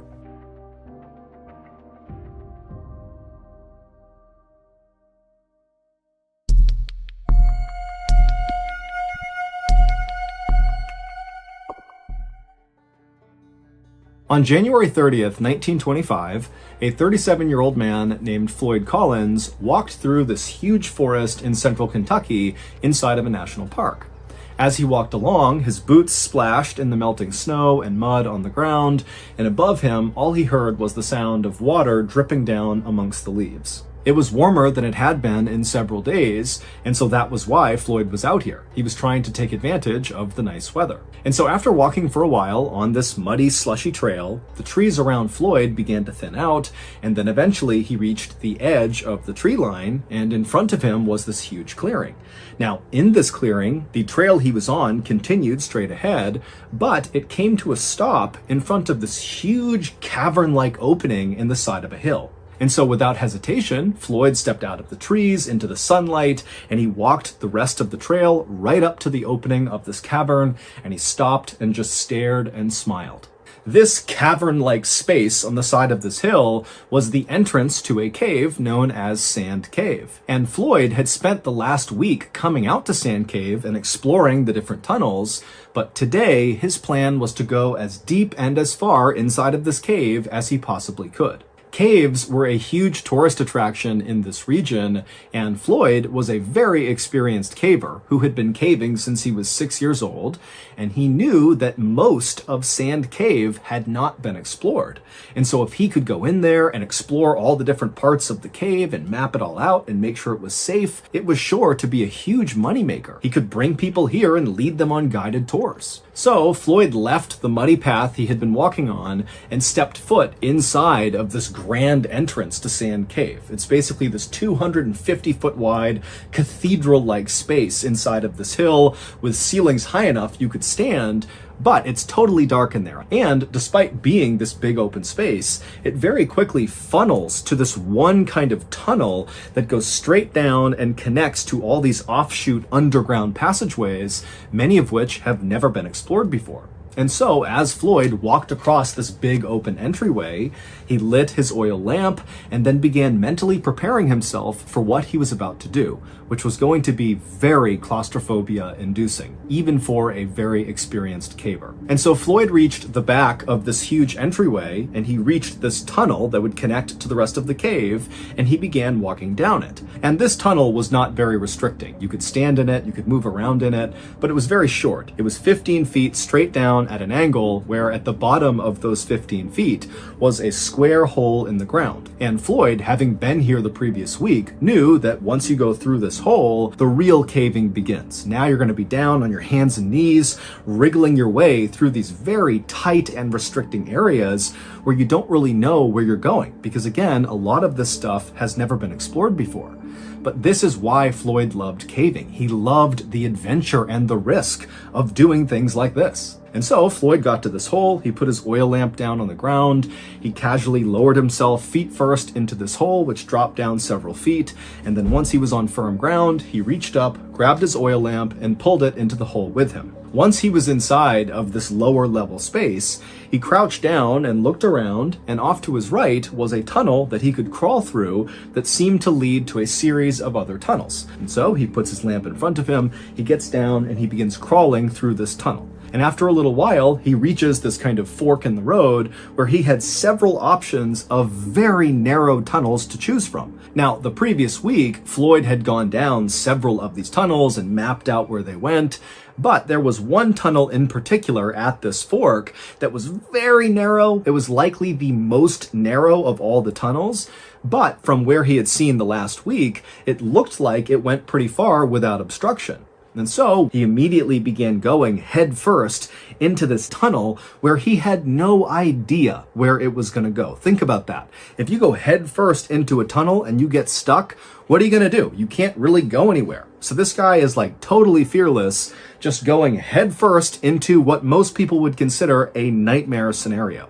And so the way Floyd would approach these very tight tunnels is he would put his oil lamp out in front of him, and then he'd keep his hands over his head, and he'd kind of wriggle his way head first and push his lamp along the way. And so that's what he did. He began going into this really restrictive tunnel. It's hard to breathe because the walls are so tight on his chest cavity. But as he's going, eventually the ceiling begins to slope upward just enough that he can pull himself up onto his hands and knees and kind of catch his breath. By this point, Floyd was approximately 55 feet underground. That's where this little pocket was, where he could get up on his hands and knees and breathe. And so from this position, he still could see with his lamp that this tunnel continued to snake further and further down, and his hope was that eventually it would lead to a big underground chamber that was not just big enough to go to your hands and knees on, but was big enough you could stand and walk around in, because those were the big tourist attractions. Not only because it seems like another world underground that you can fully explore and walk around in, but also, as Floyd knew from his past experience of going into other caves, a lot of times those big underground chambers are full of Native American artifacts. And again, that was a huge potential moneymaker for people like Floyd because it allowed him to advertise that this cave where tourists could go explore was full of all this rich history. And so Floyd eventually, after catching his breath in this little spot, got back down onto his stomach with his hands out in front of him, with the lamp out ahead of his fingers, and he began going deeper and deeper into this unexplored section of Sand Cave. And as he inched along, even though the ceiling remained very tight on top of him, he's totally compressed to the ground, the walls on either side of him began to expand, which meant Floyd, if he wanted to, could actually turn himself around, although he couldn't stand up. And so Floyd is making his way down this very low ceiling area when he notices his oil lamp is beginning to flicker, which means it's going to go out soon. Now, Floyd wasn't concerned about suddenly being in the darkness inside of a cave.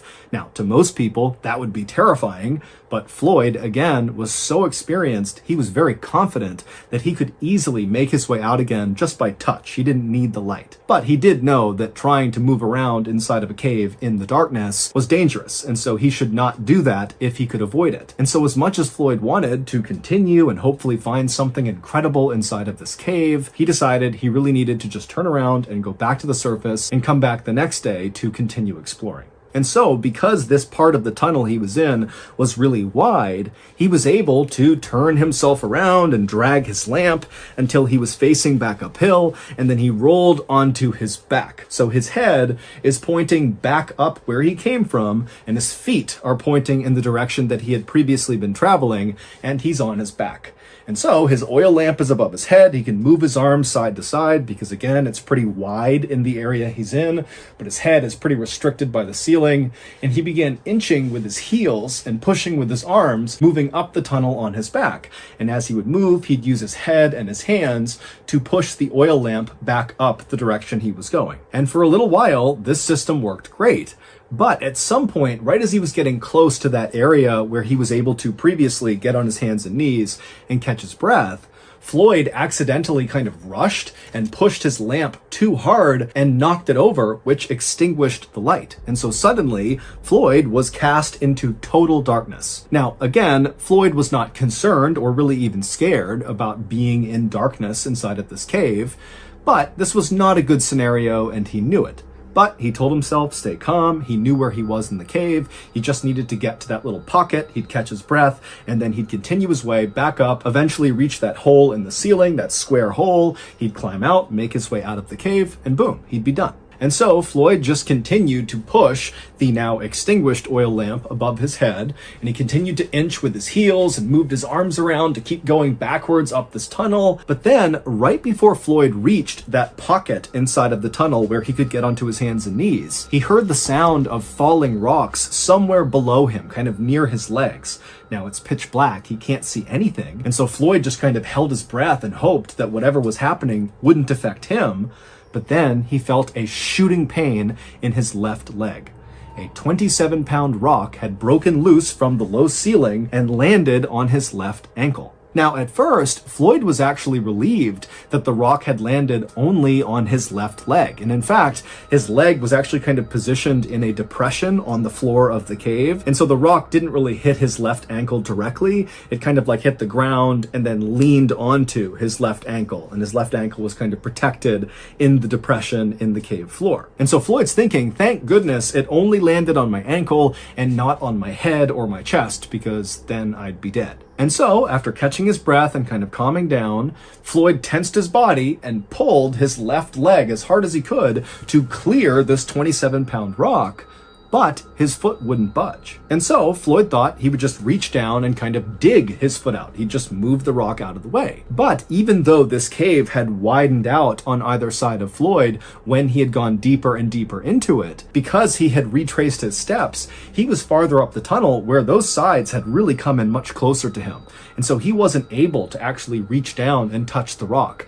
The walls made it impossible. And so he wasn't able to use his hands to clear this rock. And so Floyd is pinned underground, unable to move, in absolute pitch darkness inside of a cave that's practically crushing his chest because the ceiling is so low, and he knows it's unstable. The ceiling has now fallen off, so there's a chance more rocks could come in at any time. I mean, this is like a worst case scenario for anybody who goes caving. But Floyd told himself to just stay calm. He knew this was a very bad situation, but people were certain to find out he was missing, and they knew he had gone to Sand Cave, and they would come here, they would find him, and they would rescue him. And so Floyd just decided he would wait. And for an agonizing 30 hours, remember, 30 hours of pitch blackness, trapped in a totally claustrophobic environment. 30 hours of this, no food, no water, can't go to the bathroom. He's laying there for 30 hours, and then finally,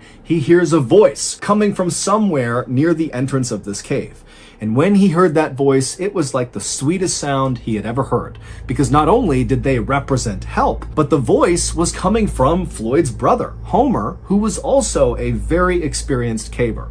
And so Floyd's thinking, thank goodness, I'm saved. And so Homer was able to navigate from the entrance down all the way to the tunnel that Floyd was in. And Homer got to that spot in the tunnel where Floyd had gone to his hands and knees, that pocket there. So Homer's in that pocket, and he can see Floyd is only a few feet away from him. He can see Floyd's head right there. And so Homer, who had a lamp, he shines the light on Floyd, and the two brothers don't waste any time with small talk. Instead, Homer, who had his oil lamp, had set it up right next to them, and he began feeding Floyd sausage sandwiches and giving him sips of water. And then Homer would tell Floyd that he just did not have the equipment to help Floyd get out right now, but Homer was going to go back to the surface, get men, get supplies, and then come back and save Floyd. And so Floyd is very thankful, he's very relieved, he says goodbye to Homer, and Homer turns and makes his way back up to the surface. 15 hours later, Homer would return by himself, and so at this point, Floyd has been trapped for 45 hours. And so Floyd, he's laying there kind of in and out of consciousness,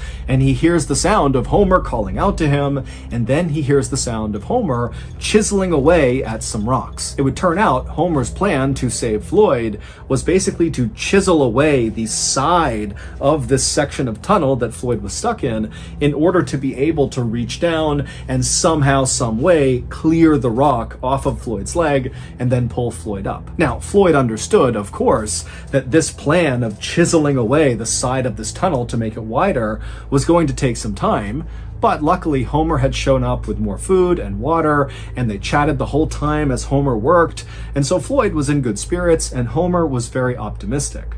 But after 8 hours of Homer slowly chiseling his way, widening this tunnel, he hadn't made much progress, and he was totally exhausted. I mean, you gotta remember that the angle he was working at was horrible. He was basically crouched down on his hands and knees, chipping away at this rock. And so after those 8 hours, Homer would leave Floyd and go back home and sleep and eat and drink and kind of recover. But he told Floyd, don't worry, tomorrow more men will be here to help chisel away this tunnel and get Floyd out of there. But over the course of the next 50 hours, Floyd remained trapped inside of this tunnel with the rock pinning his leg, and despite Homer and several other men getting down there and very diligently chipping away at this tunnel, it just was not happening very quickly.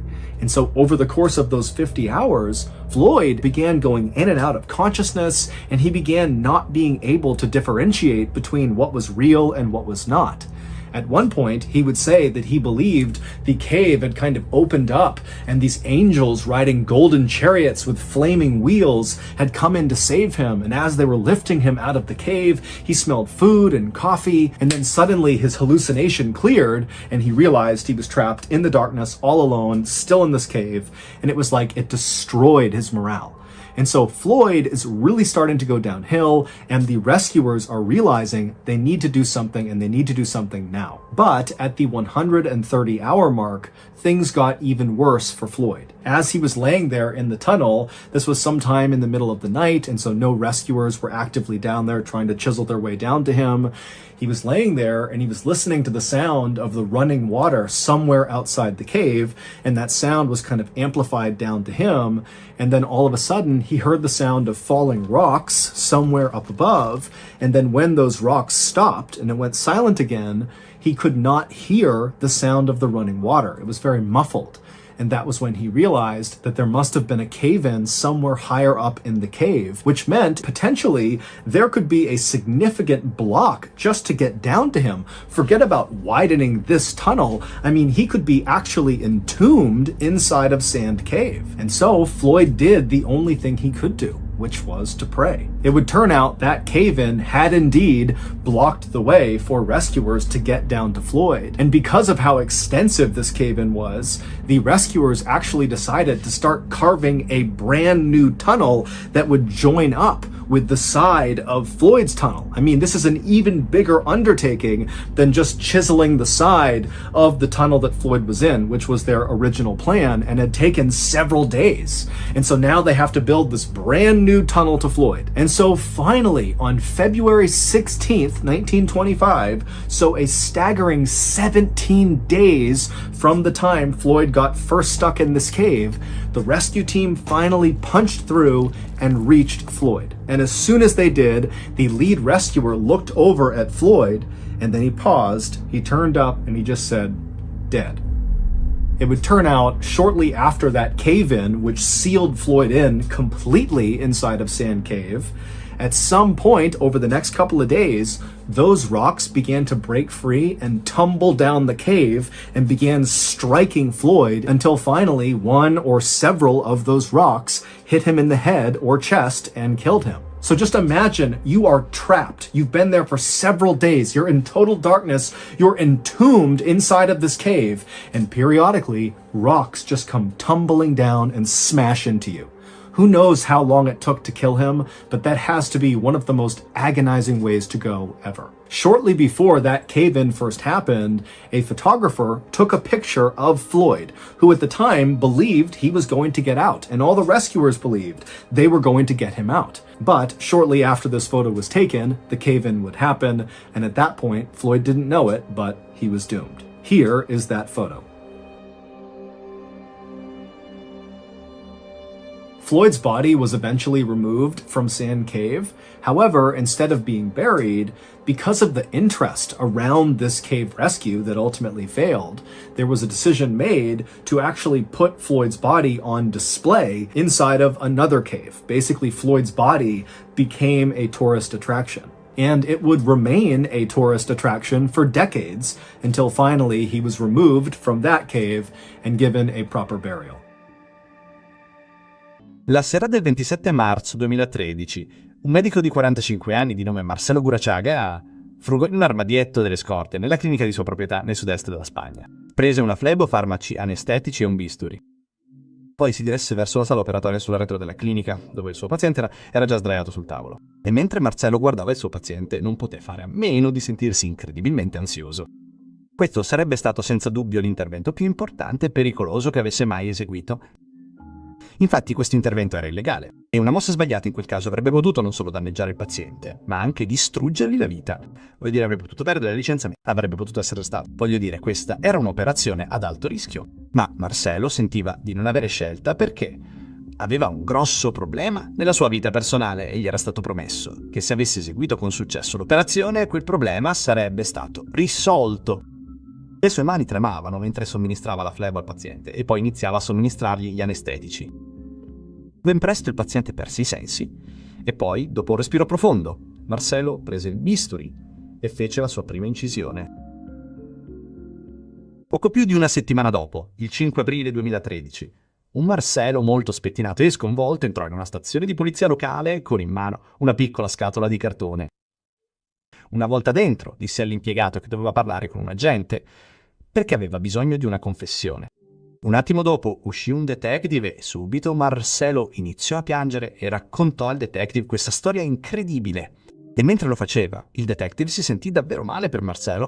Voglio dire, questa storia era così tragica, così orribile. Ma mentre Marcelo andava avanti e i dettagli della storia cominciavano a confondersi, il detective passò dall'empatia alla confusione al sospetto conclamato nei confronti di Marcelo. C'era qualcosa che non andava. E così a un certo punto, quando Marcelo finalmente tacque e se ne stava lì fermo con questa scatola in mano, il detective lo guardò e disse: «Ehi, cosa c'è in quella scatola?» «Ehi!» E quando Marcelo si chinò e la aprì lentamente, il detective capì subito due cose. Uno, Marcelo stava sicuramente mentendo. E due, l'intera situazione era molto più seria di quanto il detective avesse immaginato. Si scoprì che il grande problema personale di Marcelo, che presumibilmente questo intervento chirurgico illegale e ad alto rischio avrebbe dovuto alleviare, aveva a che fare con sua moglie. Rosa era profondamente infelice, in particolare per il suo peso. Si sentiva in sovrappeso e così aveva dato un ultimatum al marito Marcelo, il medico. Gli aveva detto: «Devi sottopormi a un intervento di chirurgia bariatrica o mi toglierò la vita». Marcelo sapeva che non si trattava di una minaccia a vuoto, perché sua moglie Rosa aveva già tentato di togliersi la vita in precedenza.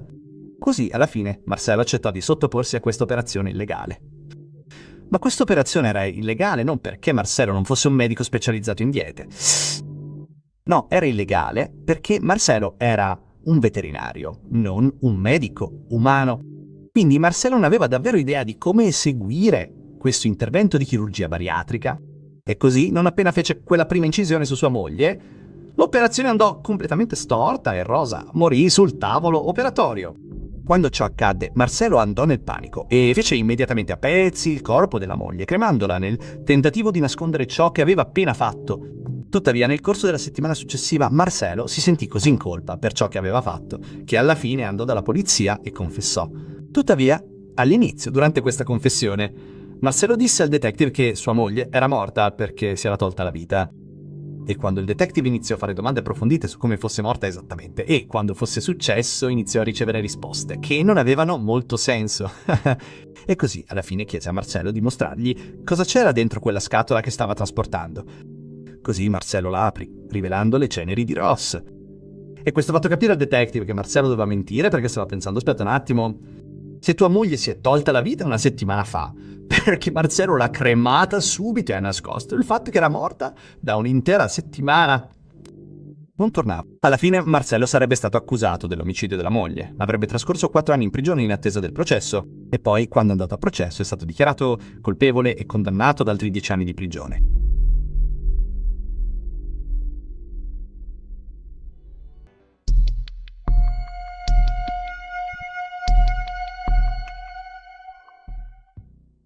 In un tardo pomeriggio invernale del 1985, una guardia di sicurezza di frontiera canadese si trovava al confine tra lo stato di New York e l'Ontario, in Canada, e mentre osservava le decine di auto in fila al suo posto di blocco, si sentiva enormemente responsabile, perché per lui lavorare alla sicurezza di frontiera non significava solo controllare i passaporti delle persone.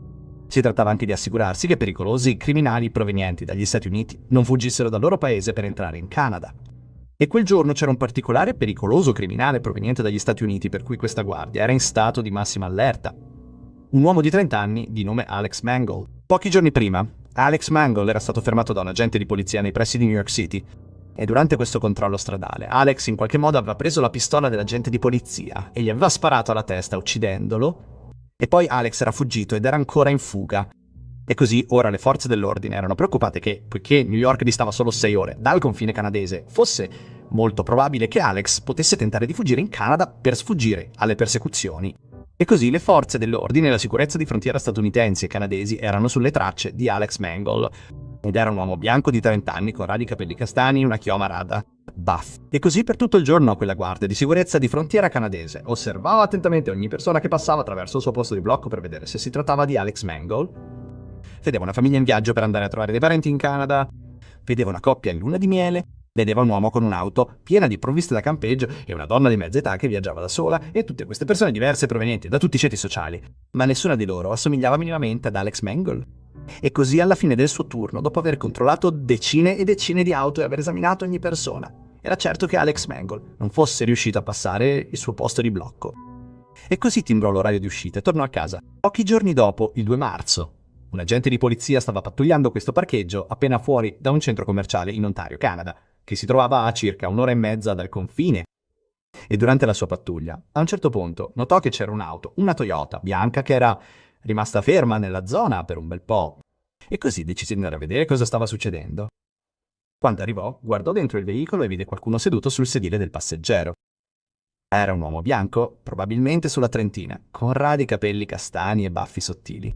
L'agente riconobbe subito il tizio come il criminale ricercato Alex Mangle.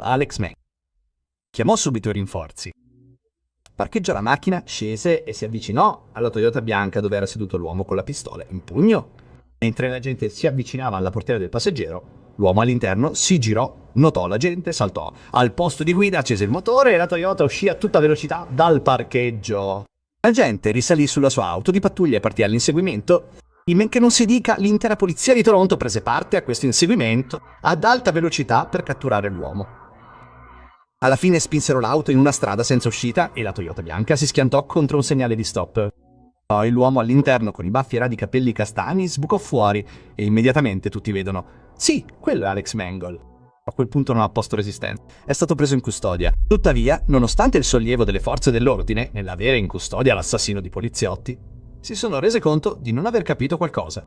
Come aveva fatto Alex Mangle a superare i controlli di sicurezza alla frontiera e a entrare in Canada? Erano tutti in allerta per cercarlo? Cosa era successo? E così la polizia era sconcertata, finché non ha perquisito la Toyota bianca che Alex stava guidando. La notte in cui Alex ha sparato e ucciso quell'agente di polizia vicino a New York City, è fuggito immediatamente in questa zona boscosa e si è nascosto per la notte. E poi il giorno dopo, quando si è alzato, stava camminando e gli è capitato di passare vicino a un edificio commerciale e mentre lo guardava ha visto questa donna di mezza età, di nome Beverly Capone, uscire dall'edificio e dirigersi verso la sua auto, ed era completamente sola. E così Alex le si è avvicinato e l'ha rapita sotto la minaccia di una pistola. E poi l'ha portata in questa baita, nel bosco che sapeva sarebbe stata completamente isolata. Non c'era nessuno. E una volta arrivati lì, l'ha uccisa. E poi una volta morta le ha rubato i vestiti e li ha messi. E le tagliò anche la faccia e il cuoio capelluto e li rimise. Indossava letteralmente la sua pelle e i suoi capelli. Saltò su quella Toyota bianca e guidò fino al confine canadese e incredibilmente superò il posto di blocco per entrare in Canada senza che nessuno se ne accorgesse e scoprì che la guardia di sicurezza al confine canadese, che tutto il giorno controllava Alex Mangle, aveva effettivamente visto Alex Mangle ha visto. Semplicemente non lo riconobbe, perché Alex Mangle indossava la faccia, i capelli e i vestiti di Beverly Capone. E così pensò che fosse solo una donna di mezza età che viaggiava da sola e lo fece passare. E così la polizia capì tutta questa storia quando perquisì quella Toyota bianca, perché sul pianale trovò il vestito, il cuoio capelluto e il viso di Beverly. Alex fu deportato negli Stati Uniti. Tuttavia, prima di poter essere processato, tentò di fuggire da un trasporto carcerario. Nel farlo, venne ucciso a colpi di arma da fuoco dalla polizia. Tuttavia, quella non fu la fine della storia di Alex. Dopo la sua morte, gli agenti continuarono a indagare su di lui e sui suoi beni. E a un certo punto, durante una perquisizione dei suoi beni, avrebbero scoperto tutte queste foto di donne non identificate, insieme a queste mappe dove questi luoghi molto isolati a New York e in Pennsylvania erano cerchiati e nessuno sapeva cosa significassero. Ora, la polizia non ha collegato in modo definitivo Alex ad altri omicidi, ma rimane un sospettato in diversi casi e, di fatto, molti investigatori ritengono che Alex fosse in realtà un serial killer. Tuttavia, probabilmente non sapremo mai quante persone Alex abbia effettivamente ucciso, perché si è portato tutti i suoi segreti nella tomba.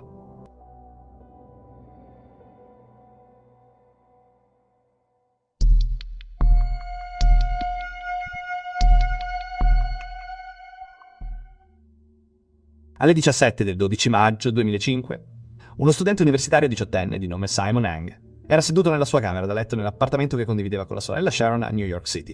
Simon avrebbe dovuto fare i compiti, ma invece stava facendo qualcosa che amava, ovvero scrivere un blog.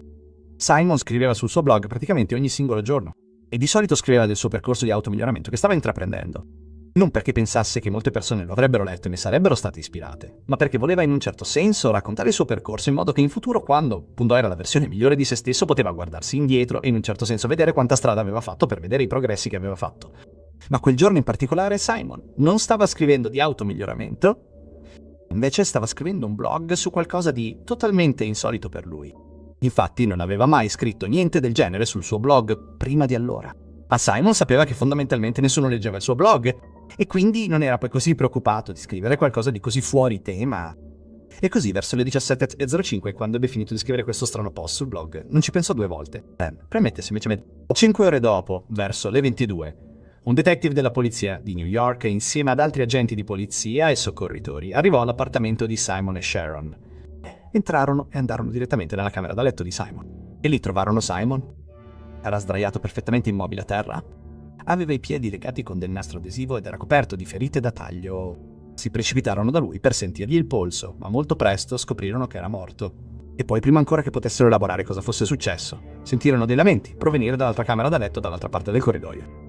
E così si precipitarono lì e scoprirono la sorella di Simon, Sharon. Anche lei era coperta di ferite da taglio e giaceva a terra, ma era ancora viva. E così cercarono di portarla di corsa in ospedale per cercare di salvarle la vita. Ma durante il trasporto morì.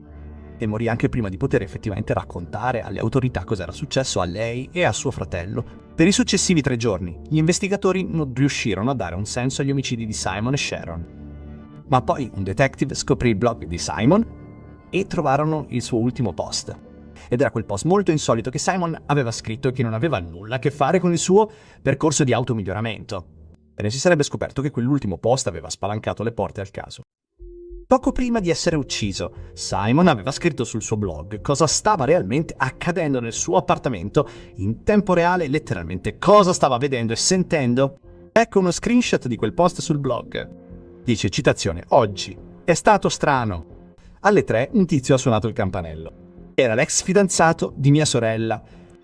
Lui è ancora qui adesso. Speriamo che se ne vada presto. L'ex fidanzato di Sharon era un uomo di nome Jin Chong Lin. Un anno prima lui e Sharon avevano attraversato una rottura molto difficile. Ora Sharon era andata avanti e aveva in un certo senso superato la rottura, ma Jin no. Era ancora furioso per come erano andate a finire le cose. E così alla fine si è recato nell'appartamento di Sharon e Simon per vendicarsi. E la sua vendetta è stata uccidere il fratello e la sorella. Quando la polizia ha confrontato Jin con informazioni tratte dal post del blog di Simon, lui ha immediatamente confessato gli omicidi. Yin è stata processata e dichiarata colpevole degli omicidi e condannata all'ergastolo senza libertà vigilata. Oggi il blog di Simon è ancora disponibile online, quindi puoi andare a vedere il suo ultimo post. Tuttavia, ciò che vedrai davvero se vai sul suo blog sono le migliaia e migliaia di commenti di persone da tutto il mondo che sperano che Simon e Sharon riposino in pace.